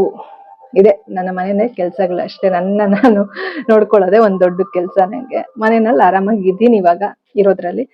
ಇನ್ನು ನೆಕ್ಸ್ಟ್ ನನ್ಗೇನ್ ಗೊತ್ತಾ, ದುಡ್ಡು ಮಾಡ್ಬೇಕು ಅನ್ನೋದಕ್ಕಿಂತ ಹೆಚ್ಚಾಗಿ ನನ್ನನ್ನ ನಾನು ಯಾವ ರೀತಿ ಇಂಪ್ರೂವ್ ಮಾಡ್ಕೊಳ್ಬೇಕು. ನಮ್ಮನೆಯಲ್ಲಿ ಎಲ್ರೋದು ಅದೇ ರೀತಿ ಇರೋದು, ಬಟ್ ಪರಿಸ್ಥಿತಿಗಳು ಕೆಲವೊಂದು ಡಿಸಿಷನ್ಸ್ ನಾನು ತಗೊಳಂಗ್ ಮಾಡಿದೆ ಅಷ್ಟೇ. ಬಟ್ ನಮ್ಮೆಲ್ಲರ ಮೈಂಡ್ ಸೆಟ್ ಹೇಗೆ ಅಂದ್ರೆ, ನಮ್ಮನ್ನ ನಾವು ಇಂಪ್ರೂವ್ ಮಾಡ್ಕೊಳ್ತಾ ಹೋಗ್ತಾ ಇದೀವಿ, ಬಟ್ ನಮ್ಗೆ ಗೊತ್ತಿಲ್ದಂಗೆ ನಾವು ಬದಲಾಗ್ತಾ ಹೋಗ್ತಾ ಇರ್ತೀವಿ. ಓಕೆನಾ? ಆ ರೀತಿ ಎಲ್ರಿಗೂ ಹಾಗೆ ಆಗತ್ತೆ. ಯಾರು ಕೂಡ ಒಂದೇ ರೀತಿ ಇರೋದಿಲ್ಲ. ಇವಾಗಿದ್ದಂಗೆ ಇನ್ನೊಂದ್ 5 ವರ್ಷ ಆದ್ಮೇಲೆ ಇರೋದಿಲ್ಲ ಅಲ್ವಾ? ಆತರ ನಮ್ಗೆ ಏನ್ ಇಂಟ್ರೆಸ್ಟ್ ಇರುತ್ತೆ, ಇವಾಗ ಏನ್ ಇಂಟ್ರೆಸ್ಟ್ ಇರುತ್ತೆ ಅದು ಇನ್ನೊಂದ್ 5 ವರ್ಷ ಆದ್ಮೇಲೆ ಇಂಟ್ರೆಸ್ಟ್ ಇಲ್ಲದೆ ಇರ್ಬೋದು. ಇವಾಗ ಅದೇ ತರ ಇದೆ. ಇದಕ್ಕೆ 5 ವರ್ಷಕ್ಕೆ ಮುಂಚೆ ನನ್ಗೆ ಏನ್ ಇಂಟ್ರೆಸ್ಟ್ ಇತ್ತು ಅದ್ರ ಮೇಲೆ ಇವಾಗ ಇಂಟ್ರೆಸ್ಟ್ ಇಲ್ಲ. ಆ ತರ ಹೀಗೆ ಸ್ನೇಹಿತರೆ ಲೈಫ್. ನಿಮ್ಗೇನ್ ಅನ್ಸುತ್ತೆ ಕಾಮೆಂಟ್ ಮಾಡಿ ತಿಳಿಸಿ. ಇಷ್ಟನ್ನು ಹೇಳ್ತಾ ಈ ಒಂದು ಕ್ಲಿಪ್ಪಿಂಗ್ ಮೇಲ್ಗೆ ಏನ್ ಮಾಡ್ತೀನಿ, ಬ್ಲಾಗ್ ಅಲ್ಲ, ಬ್ಲಾಗ್ ಇನ್ನು ಕಂಟಿನ್ಯೂ ಆಗುತ್ತೆ. ಸೊ ಏನು ನಿನ್ನೆ ನೈಟ್ ಏನ್ ತಿಂದಿದ್ದೆ ಅದನ್ನ ಇವಾಗ ವಿಡಿಯೋ ಕ್ಲಿಪ್ಪಿಂಗ್ ನೋಡ್ಕೊಂಡ್ ಬನ್ನಿ. ಅದಾದ್ಮೇಲೆ ಸಿಗ್ತೀನಿ ನಾನು ಮತ್ತೆ. ಓಕೆನಾ ಸ್ನೇಹಿತರೆ? ವಿಡಿಯೋ ಮಾಡ್ಕೊಳ್ಳೋದೇ ಮರ್ತೋಯ್ತು, ತಟ್ಟೆಗೆ ಹಾಕೊಂಡ್ ಬಿಡ್ತಾ ಇದ್ದೆ. ಹಾಗಾಗಿ ಇವಾಗ ನೆನಪಾಯ್ತು, ಮತ್ತೆ ವಿಡಿಯೋ ಆನ್ ಮಾಡಿದೆ. ಸೊ ಇವತ್ತು ವಿನು ಬರ್ಡೇ ಅಲ್ವಾ? ಸೊ ನೀ ಏನಾದ್ರು ತಗೋ, ಊಟ ತಗೋ ನನ್ನ ಕಡೆಯಿಂದ ಅಂತ ಹೇಳ್ತಾ ಇದ್ದ ವಿನು. ಅದಕ್ಕೆ ನಾನು ವಿನುನೇ ಹೇಳ್ದೆ ನಾರ್ತ್ ಇಂಡಿಯನ್ ಅಂತ ಅದೇ ತಗೋ ಅಂತ. ಸೊ ನಂಗೂ ಅದೇ ಅನ್ನಿಸ್ತು. ಮತ್ತೆ ಲೈಟ್ ಆಗಿರುತ್ತೆ, ನೈಟ್ ಟೈಮ್ ಇರ್ಲಿ ಅಂತ ಹೇಳಿ ತಗೊಂಡೆ. ಏನೇನಿದೆ ನೋಡೋಣ ಬನ್ನಿ. ಸೊ ಇಲ್ಲಿ ನನಗೆ ಎಲ್ಲ ಈ ರೀತಿ ಚಿಕ್ಕ ಚಿಕ್ಕ ಡಬ್ಬಿಗಳಲ್ಲಿ ಕೊಟ್ಟಿದ್ದಾರೆ. ಬೆಸ್ಟ್ ಈ ತರ ಇದ್ರೆ ಏನೇನಿದೆ ನೋಡೋಣ ಬನ್ನಿ.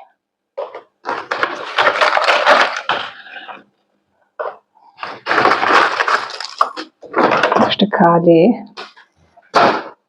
ಸೊ ಇವಾಗ ಇಲ್ಲಿ ನನಗೆ ಏನೇನಿದೆ ಅಂತ ಅಂದ್ರೆ, ಪನ್ನೀರ್ ಗ್ರೇವಿ, ಅದು ಸ್ವಲ್ಪನೇ, ಜಾಸ್ತಿ ಏನಿಲ್ಲ. ಮತ್ತೆ ಐ ಥಿಂಕ್ ಒಂದು ಸ್ವೀಟ್ ಇದೆ. ಮತ್ತೆ ಇಲ್ಲಿ ಒಂದು ದಾಲ್ ಇದೆ. ಮತ್ತೆ ಕೋಸಂಬರಿ, ಸಾರಿ ಮೊಸರು ಬಜ್ಜಿ ಇಷ್ಟಿದೆ. ಸ್ವಲ್ಪ ಇದೆ. ಆಕ್ಚುಲಿ ಏನ್ ಗೊತ್ತಾ, ವಿನುಗೆ ನಾನು ಹೇಳಿದ್ದೆ ನಾನೇ ಆರ್ಡರ್ ಮಾಡ್ತೀನಿ, ನೀನ್ ಆಮೇಲೆ ದುಡ್ಡು ಹಾಕು ಅಂತ ಬಿಡು, ಏನೇನ್ ಕಳ್ಸ್ಬಿಡ, ಸುಮ್ನೆ ನಿಂಗೆ ಅಡ್ರೆಸ್ ಎಲ್ಲ ಸರಿ ಗೊತ್ತಾಗಲ್ಲ. ಕೆಲವು ಸತಿ ಸ್ವಲ್ಪ ಹಳೆ ಮನೆ ಅಡ್ರೆಸ್ ಹತ್ರ ಕಳ್ಸ್ಬಿಡ್ತಾನೆ. ನಾನು ಅದೇ ಅಡಿಕೆ ತಟ್ಟೆ ಮಾಡ್ತೀನಲ್ಲ, ಅಲ್ಲಿಗೂ ಇಲ್ಲಿಗೂ ಸ್ವಲ್ಪ ಡಿಫ್ರೆನ್ಸ್ ಇದೆ. ಹಾಗಾಗಿ ನಾನೇ ಮಾಡ್ತೀನಿ ಅಂತ ಹೇಳಿದೆ. ಮತ್ತೆ ನಾನು ನೋಡಿದೆ, ಯಾವಾಗ್ಲೂ ಒಂದ್ ಕಡೆ ಮಾಡ್ತಾ ಇದ್ದೆ ಆಯ್ತಾ, ಆ ಹೋಟ್ಲಲ್ಲಿ ಸುಮಾರು ದಿವಸದಿಂದ ಮಾಡಿರ್ಲಿಲ್ಲ. ಸೊ ವೆಲ್ಕಮ್ ಕೂಪನ್ ಅಂತ ಇರುತ್ತಲ್ವಾ, ಅದು ಅನ್ಸುತ್ತೆ ನಂಗೆ ಜಸ್ಟ್ 127ಗೆ ಸಿಕ್ತು ಇಲ್ಲಿ. ಮತ್ತೆ ಡೆಲಿವರಿ ಪಾರ್ಟ್ನರ್ ಕೂಡ ತುಂಬಾ ಬೇಗ ಡೆಲಿವರಿ ಮಾಡಿದ್ರು. ಸೊ ಹಾಗಾಗಿ ನಾನು ಇರ್ಲಿ ವಿನು ಬರ್ಡೇ ದಿವಸ ಅವ್ರಿಗೆ ಒಂದು ಟಿಪ್ ಕೊಡೋಣ ಅಂತೇಳಿ ಅವ್ರಿಗೆ ಒಂದು ಟಿಪ್ಸ್ ಒಂದು 30 ರೂಪೀಸ್ ಹಾಕ್ಬಿಟ್ಟೆ. ಸೊ ಅದ್ ಬಿಟ್ಟರೆ ಇದು ಫುಡ್ ನೋಡಿ, ನಂಗೆ 127ಗೆ ಇಷ್ಟು ಸಿಕ್ಕಿದೆ, ವರ್ತ್ ಅಲ್ವಾ? ಸೊ ನೋಡಿ, ಇಲ್ಲೊಂದು ಹಪ್ಪಳ ಕೂಡ ಇದೆ, ಮೆತ್ಕಾಗ್ಬಿಟ್ಟಿದೆ. ಬಟ್ ಇಟ್ಸ್ ಓಕೆ, ನಂಗೆ ಇಷ್ಟು ಸಿಕ್ಕಿದೆ. ಇದ್ರಲ್ಲಿ ಏನಿದೆ ನೋಡ್ಬೇಕು, ನೋಡೋಣ ಇದೆ. ಸೊ ಇಷ್ಟು ಸಿಕ್ಕಿದೆ ಸ್ನೇಹಿತರೆ. ಸೊ ವರ್ತ್ ಅನ್ಸುತ್ತೆ ನನಗೆ ಸ್ನೇಹಿತರೆ. ನಾ ಇನ್ನೊಂದು ಕವರ್ ಇಡದ್ನಲ್ಲ, ಇದರಲ್ಲಿ ಈರುಳ್ಳಿ ಮತ್ತೆ ನಿಂಬೆ ಹಣ್ಣು ಇತ್ತು. ಸೊ ಒಂದ್ಸತಿ ವಾಶ್ ಮಾಡಿ ಇಟ್ಟೆ, ಯಾಕಂದ್ರೆ ಈರುಳ್ಳಿ ಸ್ವಲ್ಪ ಕಪ್ಪಿತ್ತಂದ್ರೆ ಅವ್ರು ಸರಿಯಾಗಿ ತೊಳ್ದಿರಲ್ಲ, ಅಲ್ಲ ಸ್ವಲ್ಪ ತೊಳ್ದೆ ಇಟ್ಬಿಟ್ಟೆ. ಇಷ್ಟು ಈರುಳ್ಳಿ ಕೊಟ್ಟಿದ್ದಾರೆ ನೋಡಿ. ಸೊ ಇಷ್ಟು ಈರುಳ್ಳಿ, ಒಂದು ಚೂರು ನಿಂಬೆ ಹಣ್ಣು, ಮತ್ತೆ 2 ರೋಟಿ ಬಂದಿದೆ. ಸೊ ಚೆನ್ನಾಗಿ ನೋಡಿ, ದೊಡ್ಡದಾಗೆ ಇದೆ. ಸೊ 2 ರೋಟಿ ಹೊಟ್ಟೆ ತುಂಬಿಡುತ್ತೆ ನನಗೆ. ಇದು ತಿಂತಿದ್ದಾಗೇನೆ ಸ್ವಲ್ಪ ರೈಸ್ ಇರೋದ್ರಿಂದ ಸರಿ ಹೋಗುತ್ತೆ. ಸೊ 2 ರೋಟಿ, 2 ತರ ಸಬ್ಜಿ ನೋಡಿ. ಇದೊಂದು ಮತ್ತೆ ಪನ್ನೀರ್ ಅನ್ಸುತ್ತೆ. ಇದು ಯಾವ್ದ್ರದ್ದು ಅಂತ ಗೊತ್ತಿಲ್ಲ, ಆಲೂದಂತ ಅನ್ಕೊಳ್ತೀನಿ ನಾನು. ಎರಡು ತರ ಗ್ರೇವಿ ಇದೆ, ಸ್ವಲ್ಪ ಮೊಸರು ಇದೆ, ದಾಲ್ ಒಂದು ಸ್ವಲ್ಪ ಇದೆ, ಒಂದು ಸ್ವೀಟ್. ಸೊ ಇದು ಹೆಸರು ಬೇಳೆ ಪಾಯಸ ಅಂತ ಕಾಣುತ್ತೆ. ಮತ್ತೆ ಈರುಳ್ಳಿ, ನಿಂಬೆಹಣ್ಣು, ಜೊತೆಗೆ ಇಲ್ಲಿ ರೈಸ್ ಒಂದು ಸ್ವಲ್ಪ, ಮತ್ತೆ ಇದು ಸ್ವಲ್ಪ ಏನು ಬಿರಿಯಾನಿ ರೈಸ್ ಅಂದ್ರೆ ಏನಂತಾರೆ, ಬಿರಿಯಾನಿಗೆ ಉಪಯೋಗಿಸೋ ರೈಸ್, ಬಾಸುಮತಿ ರೈಸ್ ಉಪಯೋಗಿಸಿ ಒಂದು ಸ್ವಲ್ಪ ಕಲರ್ ರೈಸ್ ತರ ಕಾಣ್ತಾ ಇದೆ. ಇದು ಪೂರ್ತಿ ಪಲಾವ್ ಅಂತಾನು ಹೇಳಕ್ಕಲ್ಲ, ನೋಡೋಣ ಇದನ್ನ ತಿನ್ನುವಾಗ ಹಾಕೊಂಡು ತೋರಿಸ್ತೀನಿ ನಿಮ್ಗೆ, ಆಯ್ತಾ. ಇಲ್ಲಿ ಹಪ್ಳ ಇದಿದೆ ಒಂದು, ಇದು ಕೂಡ ದೊಡ್ಡದಾಗೆ ಇದೆ ನೋಡಿ. ಸೊ ವರ್ತ್ ಅನ್ಸುತ್ತೆ, ನಾಟ್ ಬ್ಯಾಡ್ ಅಲ್ವಾ. ಸೊ ಇಷ್ಟು ನಂಗೆ ವಿನು ಬರ್ಡೇ ದಿವಸ ನೈಟ್ ಊಟ. ಇವಾಗ ವಿನು ಅಲ್ಲಿ ಅವ್ರ ಫ್ರೆಂಡ್ಸ್ ಜೊತೆ ನಾನ್ ವೆಜ್ ಮಾಡ್ಕೊಳ್ತಾ ಇದ್ದಾನೆ. ಸೊ ವಿನುನೇ ಮಾಡ್ತಾ ಇದ್ದಾನೆ ಅಡುಗೆ. ಸೊ ನಾನು ವೆಜ್ ಆಗಿರೋದ್ರಿಂದ ನಾನು ತಿಂತಾ ಇದೀನಿ. ಸೊ ನಾನು ನಮ್ಮಂಗೇನು ಹೇಳಕ್ ಹೋಗ್ಲಿಲ್ಲ ಬರ್ಡೇ ಅಂತ ಹೇಳಿ, ಯಾಕಂದ್ರೆ ಎಲ್ಲ ನಾವು ದೊಡ್ಡವ್ರಾಗ್ತಾ ಇದೀವಲ್ವಾ, ಎಲ್ಲಾನು ಏನ್ ಹೇಳೋದು ಅಂತ ಸುಮ್ಮನೆ ಆಗ್ಬಿಟ್ಟೆ. ಸೊ ನನ್ಗೂ ಅಷ್ಟೇ ನೆಕ್ಸ್ಟ್ ಇಯರ್ ಬರ್ಡೇಗೆ ನಾನು ಬರ್ಡೇ ದಿವಸ ಒಬ್ಳೆ ಇರ್ಬೇಕು ಅನ್ಕೊಂಡಿದೀನಿ. ನೋಡೋಣ ಏನಾಗುತ್ತೆ ಅಂತ. ಇವಾಗ ಸದ್ಯಕ್ಕೆ ತಿನ್ನೋಣ ಬನ್ನಿ. So let's go. ಇವಾಗ್ಲೂ ಒಬ್ಳೆ ಇದ್ದೀನಲ್ವಾ, ಅಲ್ಲಿ ಯಾವಾಗ್ಲೂ ಒಬ್ಳೇನೆ ಇದೀನಿ ಒಂದ್ 7 ವರ್ಷದಿಂದ. ಅದಕ್ಕೂ ಮುಂಚೆನೂ ಒಂದ್ 3 ವರ್ಷ, ಆಲ್ಮೋಸ್ಟ್ 10 ವರ್ಷದಿಂದ ಒಬ್ಳೆ ಇರೋದು ಗೊತ್ತಿದೆ ನನ್ಗೆ. ಓಕೆನಾ, ಹೆಚ್ಚು ಕಮ್ಮಿ. ಸೊ ಇವಾಗ್ಲೂ ಒಬ್ಳೇನೆ. ಬಟ್ ನೆಕ್ಸ್ಟ್ ಏನಾದ್ರೂ ನನ್ನ ಲೈಫಲ್ಲಿ ಇವಾಗ ನಾವೆಲ್ಲ ನಮ್ಮ ಫ್ಯಾಮಿಲಿ ಅವರೆಲ್ಲ ಒಟ್ಟಿಗೆ ಇರೋ ಥರ ಆದ್ರೂ ಕೂಡ ನಾನು ಬರ್ಡೇ ದಿವಸ ಮಾತ್ರ ಒಬ್ಳೇ ಇರ್ಬೇಕಂತ ಡಿಸೈಡ್ ಮಾಡಿದೀನಿ. ನೋಡೋಣ ಏನಾಗುತ್ತೆ ಗೊತ್ತಿಲ್ಲ. ಸೊ ಇಷ್ಟು ಕತೆ ಸ್ನೇಹಿತರೆ ಫೈನಲಿ ನಾನಿಲ್ಲಿ ಊಟ ಇಟ್ಕೊಂಡಿದೀನಿ, ಮಾಡ್ತೀನಿ ಇವಾಗ, ಮತ್ತೆ ಸಿಗುವ. ಹೇಗಿದೆ ನೋಡ್ತೀನಿ. ಬ್ಲಿಂಕ್ ಆಗ್ತಿದೆ ಸರಿಯಾಗಿ, ಇದು ವಿಡಿಯೋ ಮಾಡಕ್ ಆಗಲ್ಲ.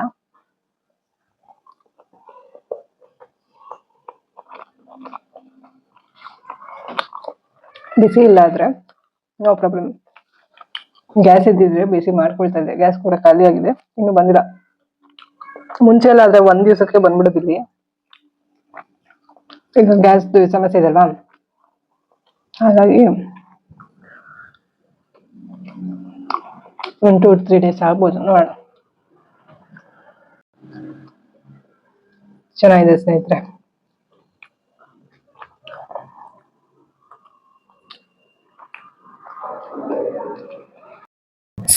ಫಸ್ಟ್ ನೀವೇನ್ ವಿಡಿಯೋ ನೋಡಿದ್ರಿ ಅಲ್ವಾ ಇಂಟ್ರೊಡಕ್ಷನ್ ಅಲ್ಲಿ, ಸೊ ಆ ವಿಡಿಯೋ ಮಾಡೋಕ್ಕೂ ಮುಂಚೆ ಈಗ ನೋಡ್ತಾ ಇದೀರಿ ಅಲ್ವಾ, ಈ ವಿಡಿಯೋ ಮಾಡಿದ್ದೆ. ಸೊ ಬಟ್ ಮೈಗೆ ಆನ್ ಮಾಡಿರ್ಲಿಲ್ಲ, ಸೊ ಹಾಗಾಗಿ ಮತ್ತೆ ನಾನು ವಿಡಿಯೋ ಮಾಡ್ಬೇಕಾಯ್ತು. ಸೊ ಹಾಗಾಗಿ ಈ ವಿಡಿಯೋನ ಇವಾಗ ಹಾಕ್ತಾ ಇದೀನಿ, ವಾಯ್ಸ್ ಓವರ್ ಕೊಡ್ತಾ ಇದೀನಿ. ಕೆಲವೊಂದು ವಿಷಯಗಳನ್ನ ಹೇಳಿದ್ದೆ ಆಲ್ರೆಡಿ ನಾನು. ನೀವು ಫಸ್ಟ್ ಫೇಸ್ ವಿಡಿಯೋ ಇಂಟ್ರೊಡಕ್ಷನ್ ಅಲ್ಲಿ ನೋಡಿದ್ರಿ ಅಲ್ವಾ, ಅಂದ್ರೆ ವಿಡಿಯೋ ಶುರುನಲ್ಲಿ ನೋಡಿದ್ರಿ ಅಲ್ವಾ. ಸೊ ಆ ಒಂದು ವಿಡಿಯೋನಲ್ಲಿ ಏನೆಲ್ಲ ಪಾಯಿಂಟ್ಸ್ ಗಳು ಹೇಳಿದ್ದೆ, ಅದೆಲ್ಲವನ್ನು ಕೂಡ ಈ ಒಂದು ವಿಡಿಯೋನಲ್ಲೂ ಕೂಡ ಹೇಳಿದ್ದೆ. ಬಟ್ ಕೆಲವೊಂದು ವಿಷಯಗಳು ಮಿಸ್ ಆಗಿದೆ ಆ ವಿಡಿಯೋಲಿ. ಸೊ ಹಾಗಾಗಿ ಇಲ್ಲೇ ಹೇಳೋಣ ಅಂತ ಹೇಳ್ತಾ ಇದೀನಿ. ಆಲ್ರೆಡಿ ನಾನು ಹೇಳ್ದಾಗೆ life is a biggest university ಅಂತ ಹೇಳಿದ್ದೆ ಅಲ್ವಾ, ಅದೇ ಒಂದು ವಿಚಾರವನ್ನ ಮಾತಾಡ್ತಾ ಭಾವನೆಗಳ ಬಗ್ಗೆ ಕೂಡ ಮಾತಾಡಿದ್ದೆ, ಅಂದ್ರೆ ಎಮೋಷನ್ಸ್ ಅನ್ನುವಂಥದ್ದು. ಸೊ ಒಬ್ಬ ಮನುಷ್ಯನಿಗೆ ಎಮೋಷನ್ಸ್ ಅನ್ನೋದು ಇರುತ್ತೆ ಅಲ್ವಾ, ಆದ್ರೆ ಆ ಮನುಷ್ಯ ಎಮೋಷನ್ಸ್ ಅಲ್ಲ, ಅಂದ್ರೆ V are not our emotions. ಈ ಒಂದು ಎಮೋಷನ್ಸ್ ಮೋಡಗಳ ಹಾಗೆ ಬಂದು ಹೋಗುತ್ತೆ ನಮ್ಮ ಒಂದು ಬದುಕಲ್ಲಿ ಅನ್ನುವಂತಹ ವಿಚಾರವನ್ನ ಹೇಳಿದ್ದೆ. ಇದು ಕೇಳೋದಕ್ಕೆ ಬಹಳ ಸಿಂಪಲ್ ಅನ್ನಿಸ್ಬೋದು ಅಲ್ವಾ ಸ್ನೇಹಿತರೆ, ಆದ್ರೆ ಡೀಪ್ ಆಗಿ ನಾವು ಅರ್ಥ ಮಾಡ್ಕೊಂಡ್ರೆ ಜೀವನವನ್ನ, ನಾವು ಎಷ್ಟೋ ಒಂದು ಭಾವನೆಗಳನ್ನ ನಾವು ಫೀಲ್ ಮಾಡಿರ್ತೀವಿ ಲೈಫ್ ಅಲ್ಲಿ ಅಲ್ವಾ. ಕೆಲವರಿಗೆ ಕೋಪ ಜಾಸ್ತಿ ಇರುತ್ತೆ, ಕೆಲವರಿಗೆ ಬೇಜಾರು ಜಾಸ್ತಿ ಇರುತ್ತೆ, ಕೆಲವರಿಗೆ ಸಿಟ್ಟು ಜಾಸ್ತಿ ಇರುತ್ತೆ, ಕೆಲವರಿಗೆ ಒಂದೊಂದ್ ರೀತಿ ಹೊಟ್ಟೆ ಕಿಚ್ಚು ಜಾಸ್ತಿ ಇರುತ್ತೆ, ಈ ರೀತಿ. ಆದ್ರೆ ಒಬ್ಬ ಮನುಷ್ಯನ ವ್ಯಕ್ತಿತ್ವವನ್ನ ನಾವು ಇದೆಲ್ಲದರಿಂದ ಆಚೆ ನಾವು ನೋಡ್ಬೇಕಾಗತ್ತೆ. ಅಂದ್ರೆ ಒಬ್ಬ ಮನುಷ್ಯ ಇದೆಲ್ಲದರಿಂದ ಮೀರಿ, ಇದೆಲ್ಲಾ ಒಂದು ಭಾವನೆಗಳನ್ನ ಮೀರಿ ಬೆಳಿಬಹುದು ಅನ್ನುವ ಒಂದು ವಿಚಾರವನ್ನ ಹೇಳಿದ್ದೆ. ಅಂದ್ರೆ ನಮ್ಮ ಕೈಯಲ್ಲೇ ಇರುತ್ತೆ. ಅಂದ್ರೆ ನಾವು ಅದನ್ನ ಇವಾಗ ನಾವು ಸೈಕಾಲಜಿಕಲ್ ಆಂಗಲ್ ಅಲ್ಲಿ ನೋಡೋದೇ ಆದ್ರೆ ಒಂದು ಸಾಧನ ಅಂತಾನೆ ಹೇಳಬಹುದು. ಈ ಒಂದು ಯೋಗ ಸಾಧನ ಅಂತ ಮಾಡ್ತೀವಿ ಅಲ್ವಾ. ಯೋಗ ಸಾಧನ ಅಂದ್ರೆ ಇಲ್ಲಿ ಬರೀ ಆಸನಗಳು ಮಾಡುವಂತದ್ದಲ್ಲ, ಅಂದ್ರೆ ನಾವು ಸ್ವಲ್ಪ ನಮ್ಮ ಒಂದು ಇಂಡಿವಿಜುವೇಷನ್ ಪ್ರಾಸೆಸ್, ನಮ್ಮ ವ್ಯಕ್ತಿತ್ವವನ್ನ ಹಂತ ಹಂತವಾಗಿ ನಾವು ಜೀವನದ ಪಾಠಗಳನ್ನ ಕಲಿತಾ ನಮ್ಮ ಒಂದು ಇನ್ನರ್ ಪೀಸ್, ಮನಸ್ಸಿನ ಒಳಗಡೆ ನಾವು ಶಾಂತಿಯನ್ನ ಕಂಡುಕೊಳ್ತೀವಿ. ಸೊ ಇದಕ್ಕೆ ಸಾಕಷ್ಟು ನಾವು ಏನು ಏಳು ಬೀಳುಗಳನ್ನ ನೋಡ್ಬೇಕಾಗುತ್ತೆ ಲೈಫಲ್ಲಿ. ಆಗ ಮಾತ್ರ ಇಂತಹ ಒಂದು ಸ್ಥಿತಿಗೆ ಬರೋದಕ್ಕೆ ಸಾಧ್ಯ. ನಮ್ಗೆ ಫೇಲ್ಯೂರ್ ಅನ್ನೋದು ಯಾವತ್ತಿದ್ರೂ ಬ್ಲೆಸ್ಸಿಂಗ್ ಇನ್ ಡಿಸ್ಗೈಸ್ ಅಂತಾನೆ ಹೇಳ್ಬೋದು ಸ್ನೇಹಿತರೆ. ಹಾಗಾಗಿ ಸೊ ಇದೇ ನಾನು ವಿಚಾರವನ್ನ ಹೇಳಿದ್ದೆ. ಏನು we are not our emotions ಅಂತ, we have to go beyond our emotions ಅನ್ನುವಂತಹ ಒಂದು ವಿಚಾರವನ್ನ ತಿಳಿಸಿದ್ದೆ ಸ್ನೇಹಿತರೆ. ಸೊ ನಿಮ್ಗೆ ಏನ್ ಅನ್ಸುತ್ತೆ ಇದ್ರ ಬಗ್ಗೆ ತಿಳಿಸಿ. ಯಾಕಂದ್ರೆ ಒಬ್ಬೊಬ್ರದ್ದು ಒಂದೊಂದ್ ರೀತಿ ಎಕ್ಸ್ಪೀರಿಯನ್ಸ್ ಇರುತ್ತೆ. ಕೆಲವರು ಕಷ್ಟಗಳನ್ನ ನೋಡಿರೋದಿಲ್ಲ, ಗೊತ್ತಿರೋದಿಲ್ಲ ಅವ್ರಿಗೆ ಯಾವ ರೀತಿ ಭಾವನೆಗಳು ಇರುತ್ತೆ, ಕಷ್ಟಪಟ್ಟಿರೋರ್ದು ಭಾವನೆಗಳು ಯಾವ ರೀತಿ ಇರುತ್ತೆ, ಸಾಕಷ್ಟು ಏಳು ಬೀಳುಗಳನ್ನ ನೋಡಿರುವಂತವ್ರ ಒಂದು ಭಾವನೆಗಳು ಹೇಗಿರುತ್ತೆ ಅನ್ನೋದು ಅವ್ರಿಗೆ ಗೊತ್ತಿರೋದಿಲ್ಲ ಅಲ್ವಾ. ಸೊ ಹಾಗಾಗಿ ನಾನು ಎಲ್ಲಾ ವಿಡಿಯೋನಲ್ಲೂ ಹೇಳುವ ಹಾಗೆ ನನ್ನ ಅನಿಸಿಕೆ ಏನಂತಂದ್ರೆ, ಪ್ರತಿಯೊಬ್ಬರದ್ದು ಒಂದು ಅವ್ರದೇ ಆದಂತಹ ಪ್ರಪಂಚ ಇರುತ್ತೆ. ಪ್ರತಿಯೊಬ್ಬರ ದೃಷ್ಟಿಕೋನ ಕೂಡ ಬೇರೆ ಇರುತ್ತೆ. ಆದ್ರೆ ನಾವು ಎಲ್ಲರಿಂದ ನಾವು ಒಳ್ಳೇದನ್ನ ಕಲಿಬೇಕು. ನಮ್ಗೇನು ಅವಶ್ಯಕತೆ ಇಲ್ವೋ ಅದರಿಂದ ಸ್ವಲ್ಪ ದೂರ ಇದ್ಬಿಡ್ಬೇಕು ಅಲ್ವಾ. ಸೊ ಇದು ವಿಚಾರ ನಾನು ಹೇಳಿದ್ದೆ. ಸೊ ಇದ್ರ ಜೊತೆಗೆ ಸಾಕಷ್ಟು ಬೇರೆ ವಿಚಾರಗಳನ್ನ ಹೇಳಿದ್ದೆ. ಅದೆಲ್ಲವನ್ನೂ ಕೂಡ ಆಲ್ರೆಡಿ ನಾನು ನಿಮ್ಗೆ ಹೇಳಿದ್ದೀನಿ ಮತ್ತೆ. ಸೊ ಅದ್ರಲ್ಲಿ ಮತ್ತೆ ರಿಪೀಟ್ ಆಗೋದು ಬೇಡ. ಸೊ ಇದಿಷ್ಟು ಆಗಿತ್ತು ಸ್ನೇಹಿತರೆ ಈ ವಿಡಿಯೋನಲ್ಲಿ. ಮತ್ತೆ ಅದೇ ವಿನು ಬರ್ಡೇ ಇತ್ತಲ್ವಾ, ಅದತ್ತು ಕೆಲವೊಂದಷ್ಟು ಏನು ನಾನು ನಿನ್ನೆ ಊಟ ತಗೊಂಡಿದ್ದು ಅದನ್ನು ಕೂಡ ಆಡ್ ಮಾಡಿದ್ದೀನಿ. ಮತ್ತೆ ನಾನ್ ನಿನಗೆ ಏನ್ ಕೊಟ್ಟಿದ್ದೆ ಅದೆಲ್ಲನೂ ಕೂಡ ಫೋಟೋ ಎಲ್ಲ ಹಾಕೋದಿಲ್ಲ, ನನ್ಗೇನು ಇಷ್ಟ ಇಲ್ಲ, ಅಥವಾ ಅದನ್ನ ಶೇರ್ ಮಾಡೋದು ಏನ್ ನನ್ಗೆ ಇಷ್ಟ ಇಲ್ಲ. ಯಾಕಂದ್ರೆ ಅದನ್ನ ತೋರಿಸ್ಕೊಳ್ಬೇಕು ಅನ್ನೋ ಒಂದು ದೃಷ್ಟಿನಲ್ಲಿ ನಾನು ಕೊಟ್ಟಿದ್ದಲ್ಲ. ಸೊ ಹಾಗಾಗಿ ಸಾರಿ. ಸೊ ಹಾಗಾಗಿ ಸೊ ಅದನ್ನೇನು ನಾನು ನಿಮ್ಗೆ ಶೇರ್ ಮಾಡೋದಕ್ಕೆ ಹೋಗಲ್ಲ. ಬಟ್ ನಲ್ಲಿ ಹೆಲ್ತ್ ರಿಲೇಟೆಡ್ ನಾನು ವಿನುಗೆ ಕೊಡ್ಸಿದ್ದೆ. ಸೊ ಅದ್ ಬಿಟ್ರೆ ಇನ್ನ ಅದೇನೆ ಅಮ್ಮಂಗೆ ರೆಗ್ಯುಲರ್ ಆಗಿ ವರ್ಕೌಟ್ ಮಾಡಿಸ್ಬೇಕು, ಅದೇ ನನ್ನ ತಲೆಯಲ್ಲಿರೋದು. ಇವಾಗ್ಲೂ ಕೂಡ ಸ್ವಲ್ಪ ಎಡಿಟಿಂಗ್ ಎಲ್ಲ ಮಾಡಿ, ಸ್ವಲ್ಪ ರೆಸ್ಟ್ ಮಾಡಿ, ಸ್ವಲ್ಪ ಏನು ಇನ್ನು ಗ್ಯಾಸ್ ಬರೋದಿದೆ, ಸ್ವಲ್ಪ ದ್ರಾಕ್ಷಿ ಅದೆಲ್ಲ ತಿಂದು ಹಾಗೆ ಇವಾಗ ವಾಯ್ಸ್ ಓವರ್ ಕೊಡ್ತಾ ಇದ್ದೀನಿ. ಸೊ ಇಷ್ಟೇ ಸ್ನೇಹಿತರೆ, ಸಿಂಪಲ್ ಆಗಿರುತ್ತೆ ನನ್ನ ಒಂದು ವ್ಲಾಗ್ಸ್. ನಿಮ್ಗೆ ಯಾರಿಗಾದ್ರೂ ಬೋರಿಂಗ್ ಅಂತ ಅನ್ಸಿದ್ರೆ I am really sorry, I can't help. But ನನ್ನ ಲೈಫ್ ಇರೋದೇ ಈ ರೀತಿ ಸಿಂಪಲ್ ಆಗಿ ನಾನು ಏನೇನ್ ಮಾಡ್ತೀನಿ, ನನ್ನ ಒಂದು ದಿನ ಚಟುವಟಿಕೆಗಳು ಯಾವ ರೀತಿ ಇರುತ್ತೆ ಅನ್ನೋದನ್ನ ತೋರಿಸ್ಕೊಡ್ತಾ ಇರ್ತೀನಿ. ಸೊ ಇಲ್ಲಿ ಬ್ಯಾಕ್ ಗ್ರೌಂಡ್ ಅಲ್ಲಿ ಡಿಸ್ಟರ್ಬೆನ್ಸ್ ಇತ್ತು ಅಂತ ಅನ್ಕೊಳ್ತೀನಿ. ಇಷ್ಟೊತ್ತರೆಗೂ ನಿಮ್ಗೂ ಕೂಡ ಡಿಸ್ಟರ್ಬೆನ್ಸ್ ಕೇಳಿಸಿರ್ಬೋದು. ಇಲ್ಲಿ ದೇವಸ್ಥಾನದಲ್ಲಿ ಸಾಕಷ್ಟು ಏನು ಪೂಜೆಗಳು ನಡೀತಾ ಇರೋದ್ರಿಂದ ಏನು ಮ್ಯೂಸಿಕ್ ಎಲ್ಲ ನಿಮ್ಗೆ ಕೇಳಿಸಿದ್ರೆ ಡಿಸ್ಟರ್ಬೆನ್ಸ್ ಅನ್ಸಿದ್ರೆ ಸಾರಿ, ಅಡ್ಜಸ್ಟ್ ಮಾಡ್ಕೊಳ್ಳಿ. ಸೊ ಇದಾಗಿತ್ತು ಇವತ್ತಿನ ವಿಡಿಯೋ. ಸೊ ನಾನು ಇನ್ನ ಮುಂಬರುವ ವಿಡಿಯೋಗಳಲ್ಲಿ ಇನ್ನೂ ಒಳ್ಳೆ ಯೂಸ್ಫುಲ್ ಆಗುವಂತಹ ಟಿಪ್ಸ್ ಗಳ ಜೊತೆ ನಿಮ್ ಮುಂದೆ ಬರ್ತೀನಿ. ಓಕೆನಾ. ಸೊ ಯೂಸ್ಫುಲ್ ನಿಮ್ಗೆ ಇರಬಹುದು ಅಥವಾ ಇಲ್ಲದೆ ಇರಬಹುದು ಅಲ್ವಾ. ಕೆಲವರಿಗೆ ಯೂಸ್ಫುಲ್ ಅನ್ನಿಸ್ಬೋದು, ಕೆಲವರಿಗೆ ಯೂಸ್ಫುಲ್ ಅನ್ನಿಸ್ದಿರ ಇರಬಹುದು ಅಲ್ವಾ ಸ್ನೇಹಿತರೆ. ಯಾಕಂತಂದ್ರೆ ಒಬ್ರೇ ಬದುಕೋದು ಅಷ್ಟು ಈಸಿ ಅಲ್ಲ. ನಾವ್ ಆಚೆ ಹೋಗಿ ವಿಡಿಯೋ ಮಾಡ್ಬಿಡ್ಬೋದು. ಇವಾಗ ನಾನು ಕೂಡ ಟ್ರಾವೆಲ್ ವಿಡಿಯೋಸ್ ಮಾಡಿದೀನಿ ನನ್ನ ಒಂದು ಚಾನಲ್ ಅಲ್ಲಿ. ಬಟ್ ಮನೇಲೇ ಇದ್ದು ನಾವು ಕಂಟೆಂಟ್ ಮಾಡೋದು, ಜೊತೆಗೆ ನಮ್ಮ ಒಂದು ಲೈಫ್ ಎಕ್ಸ್ಪೀರಿಯನ್ಸ್ ಶೇರ್ ಮಾಡೋದು ಇದೆಯಲ್ಲ, it is not an easy job. So ನನ್ನ ಎಫರ್ಟ್ಸ್ ನಾನು ಹಾಕ್ತಾ ಇದೀನಿ, ಆದಷ್ಟು ಯೂಸ್ಫುಲ್ ಆಗಿ ಇರ್ಬೇಕು. ನನ್ನ ಒಂದು ಲೈಫ್ ಅಲ್ಲಿ ನಾನು ಏನೆಲ್ಲ ಪಾಠಗಳು ಕಲ್ತಿದ್ದೀನಿ ಅದನ್ನ ನಿಮ್ ಜೊತೆ ಶೇರ್ ಮಾಡ್ಬೇಕು ಅನ್ನುವ ಒಂದು ದೃಷ್ಟಿಕೋನದಲ್ಲಿ ನಾನು ವಿಡಿಯೋಸ್ ಗಳನ್ನ ಮಾಡ್ತಾ ಇರ್ತೀನಿ. ಓಕೆನಾ. ನಿಮ್ಮ ಅನಿಸಿಕೆ ಅಭಿಪ್ರಾಯಗಳನ್ನ ಖಂಡಿತವಾಗ್ಲೂ ತಿಳಿಸಿ ಕಮೆಂಟ್ ಮೂಲಕ. ನನ್ಗಂತೂ ಕಾಮೆಂಟೇ ಬರೋದಿಲ್ಲ. ಎಲ್ರಿಗೂ ಎಷ್ಟೆಲ್ಲ ಕಾಮೆಂಟ್ಸ್ ಬರ್ತಿರುತ್ತೆ, ಅದ್ರಲ್ಲೂ ಬ್ಯಾಡ್ ಕಮೆಂಟ್ಸ್ ಗಳು ಎಷ್ಟು ಬರ್ತಾ ಇರುತ್ತೆ. ಅಟ್ ಲೀಸ್ಟ್ ನನಗೆ ಒಂದು ಬ್ಯಾಡ್ ಕಮೆಂಟು ಬರಲ್ಲ, ಈ ಕಡೆ ಗುಡ್ ಕಾಮೆಂಟ್ನು ಬರಲ್ಲ. ಹಂಗಿದೆ ಒಂದ್ ರೀತಿ ಖುಷಿನೂ ಆಗತ್ತೆ. ನಾವ್ ಹೇಗಿದೀವೋ ಹಾಗೆ ನಾವು ಲೈಫಲ್ಲಿ ಒಂದ್ ರೀತಿ ನಾವ್ ಹೇಗಿದೀವೋ ಹಾಗೆ ತೋರಿಸ್ಕೊಳ್ತಾ ನಾವು ನಮ್ಮ ಜೀವನವನ್ನ ಏನೋ ಒಂದ್ ರೀತಿ ಡ್ರಾಮಾ ಮಾಡದಿರ ಇದ್ಬಿಟ್ರೆ ಸೊ ಇದೊಂದು ಪ್ಲಸ್ ಪಾಯಿಂಟ್ ಅಂತ ನನ್ಗನ್ಸುತ್ತೆ. ಯಾಕಂತಂದ್ರೆ ಈಗ ಬ್ಯಾಡ್ ಕಾಮೆಂಟ್ ಮಾಡಿದ್ರು ನಾನೇನು ತಲೆ ಕೆಡಿಸ್ಕೊಳ್ಳೋದಿಲ್ಲ. ಬಟ್ ವಿಚಾರವನ್ನ ಹೇಳಿದ್ದು ಎಷ್ಟೋ ಜನಕ್ಕೆ ಬ್ಯಾಡ್ ಕಾಮೆಂಟ್ಸ್ ಮಾಡ್ತಾ ಇರ್ತಾರೆ. ನಾನ್ ನೋಡ್ದಂಗೆನೆ ನನ್ನ ಒಂದು ಪಾಸಿಟಿವ್ ವೈಬ್ಸ್ ಕರ್ನಾಟಕನಲ್ಲೂ ಆಗಿರ್ಬೋದು, ಇದುವರೆಗೂ ಒಂದು ಬ್ಯಾಡ್ ಕಾಮೆಂಟ್ ಬಂದಿಲ್ಲ. ಸೊ ಹಾಗಂತ ಹೇಳಿ ನನ್ಗೇನು ತುಂಬಾ ಏನು ಈಗೋ ಅಂತ ಅಲ್ಲ, I am really proud of my self ಅಂತ ಹೇಳ್ಬೋದು. ಸೊ ಇದೇ ಸ್ನೇಹಿತರೆ ಒಂದು ಲೆಸನ್ ಅಂತ ಹೇಳ್ಬಹುದು. ಯಾಕಂದ್ರೆ ನಮ್ಮ ಬಗ್ಗೆ ನಾವು ಪ್ರೌಡ್ ಫೀಲ್ ಮಾಡೋದು ಯಾವತ್ತೂ ಕೂಡ ತಪ್ಪಲ್ಲ. ಯಾಕಂದ್ರೆ ನಾವಾಗಿದ್ಬಿಟ್ರೆ ಅದು ನಮ್ಮನ್ನ ಒಳ್ಳೆಯ ರೀತಿಯಲ್ಲಿ ನಮ್ಗೆ ಅದು ಏನು ಜೀವನದಲ್ಲಿ ಸಾಕಷ್ಟು ಏಳಿಗೆಯನ್ನ ಕೊಡುತ್ತೆ. ಏಳಿಗೆ ಅಂತ ಮಾತ್ರಕ್ಕೆ ಇಲ್ಲಿ ಬರೀ ದುಡ್ಡು ಮಾಡೋದು, ಏನು ಜಾಸ್ತಿ ಪ್ರಾಪರ್ಟಿ ಮಾಡೋದು ಅಥವಾ ತುಂಬಾ ಹಣ ಏನು ಮಾಡುವಂತದ್ದು ಈ ತರ ಅಲ್ಲ. ಇವಾಗ ಏಳಿಗೆ ಅಂತಂದ್ರೆ ನಮ್ಮ ಒಂದು ಏನು ಸೆಲ್ಫ್ ಗ್ರೋತ್ ಜೊತೆಗೆ ನಮ್ಮ ಒಂದು ಸೋಲ್ ಎವಾಲ್ವ್ ಆಗ್ತಾ ಹೋಗ್ಬೇಕು. ಅಂದ್ರೆ ನಾವು ಪ್ರತಿನಿತ್ಯ ಏನಾದ್ರು ಕಲ್ತು ನಮ್ಮ ಒಂದು ವರ್ಷನ್ಸ್ ಒಳ್ಳೆ ರೀತಿನಲ್ಲಿ ಬದಲಾಗ್ತಾ ಹೋಗುತ್ತೆ. ಸೊ ಇದು ಕೂಡ ಏಳಿಗೆ, ಇದೇನೆ ನಿಜವಾದ ಏಳಿಗೆ ಅಂತ ಹೇಳ್ಬೋದು. ಇದ್ರ ಜೊತೆಗೆ ದುಡ್ಡು ಕೂಡ ಮುಖ್ಯ ಇಲ್ಲ ಅಂತ ಅಲ್ಲ.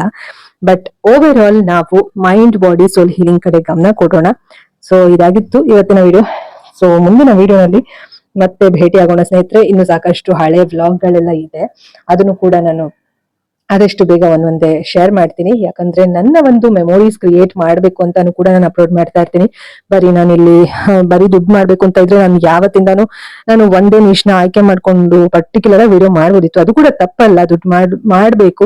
ಇವಾಗ ದುಡ್ಡು ಮಾಡೋಕೆನೆ ಯೂಟ್ಯೂಬ್ ಮಾಡೋದು ಏನು ತಪ್ಪಲ್ಲ. ಆದ್ರೆ ನನ್ನ ಒಂದು ಪರಿಸ್ಥಿತಿ ಆತರ ಇರ್ಲಿಲ್ಲ. ಯಾಕಂದ್ರೆ ನನ್ನ ಲೈಫ್ ಅಲ್ಲಿ ಸಾಕಷ್ಟು ಏಳು ಬೀಳುಗಳು ಇದ್ದಿದ್ರಿಂದ ಕರೆಕ್ಟ್ ಆಗಿ ಒಂದು ನಿಶ್ಗೆ ಸ್ಟಿಕ್ ಆನ್ ಆಗೋದಕ್ಕೆ ಸಾಧ್ಯ ಆಗ್ತಾ ಇರ್ಲಿಲ್ಲ. ಬಟ್ ನಾನು ಪ್ರಯತ್ನ ಮಾಡಿದ್ದೀನಿ. ನಾನಾಗಿರೋದಕ್ಕೆ ಪ್ರಯತ್ನ ಮಾಡಿದ್ದೀನಿ, ರಿಯಲ್ ಆಗಿರೋದಕ್ಕೆ ಪ್ರಯತ್ನ ಮಾಡಿದ್ದೀನಿ ಅಷ್ಟೇನೆ. ಸೊ ಇದಾಗಿತ್ತು ಇವತ್ತಿನ ವಿಡಿಯೋ. ಮುಂದಿನ ವಿಡಿಯೋ ಮತ್ತೆ ಸಿಗೋಣ ಸ್ನೇಹಿತರೆ. ಅಲ್ಲಿವರೆಗೂ ನೀವೇನಾದ್ರು ಫಸ್ಟ್ ಟೈಮ್ ನನ್ನ ಚಾನಲ್ ನೋಡ್ತಾ ಇದ್ರೆ ಈ ಒಂದು ಚಾನಲ್ ಚೈತ್ರ PVK ಚಾನಲ್ಗೆ ಸಬ್ಸ್ಕ್ರೈಬ್ ಮಾಡ್ಕೊಳ್ಳಿ. ಜೊತೆಗೆ positive vibes Karnataka YouTube channel ಅದನ್ನು ಕೂಡ ಸಬ್ಸ್ಕ್ರೈಬ್ ಮಾಡ್ಕೊಳ್ಳಿ. ಇನ್ಸ್ಟಾಗ್ರಾಮ್ ನಲ್ಲಿ ಪಾಸಿಟಿವ್ ವೈಬ್ಸ್ ಕರ್ನಾಟಕ ಇದೆ, ಜೊತೆಗೆ ಚೈತ್ರ PVK ಇದೆ. ಇನ್ನೊಂದು ಚೈತ್ರ ಕೌನ್ಸಿಲಿಂಗ್ ಸರ್ವಿಸಸ್ ಅಂತ ಇದೆ. ಸೊ ಆದಷ್ಟು ಬೇಗ ಲಿಂಕ್ ನೆಲ್ಲ ಶೇರ್ ಮಾಡಿರ್ತೀನಿ.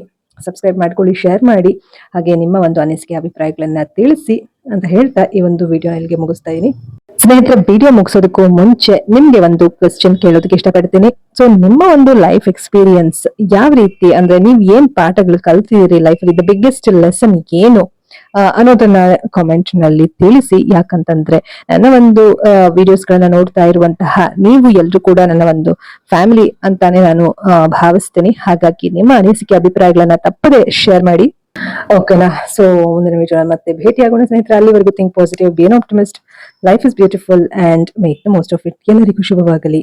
ಧನ್ಯವಾದಗಳು.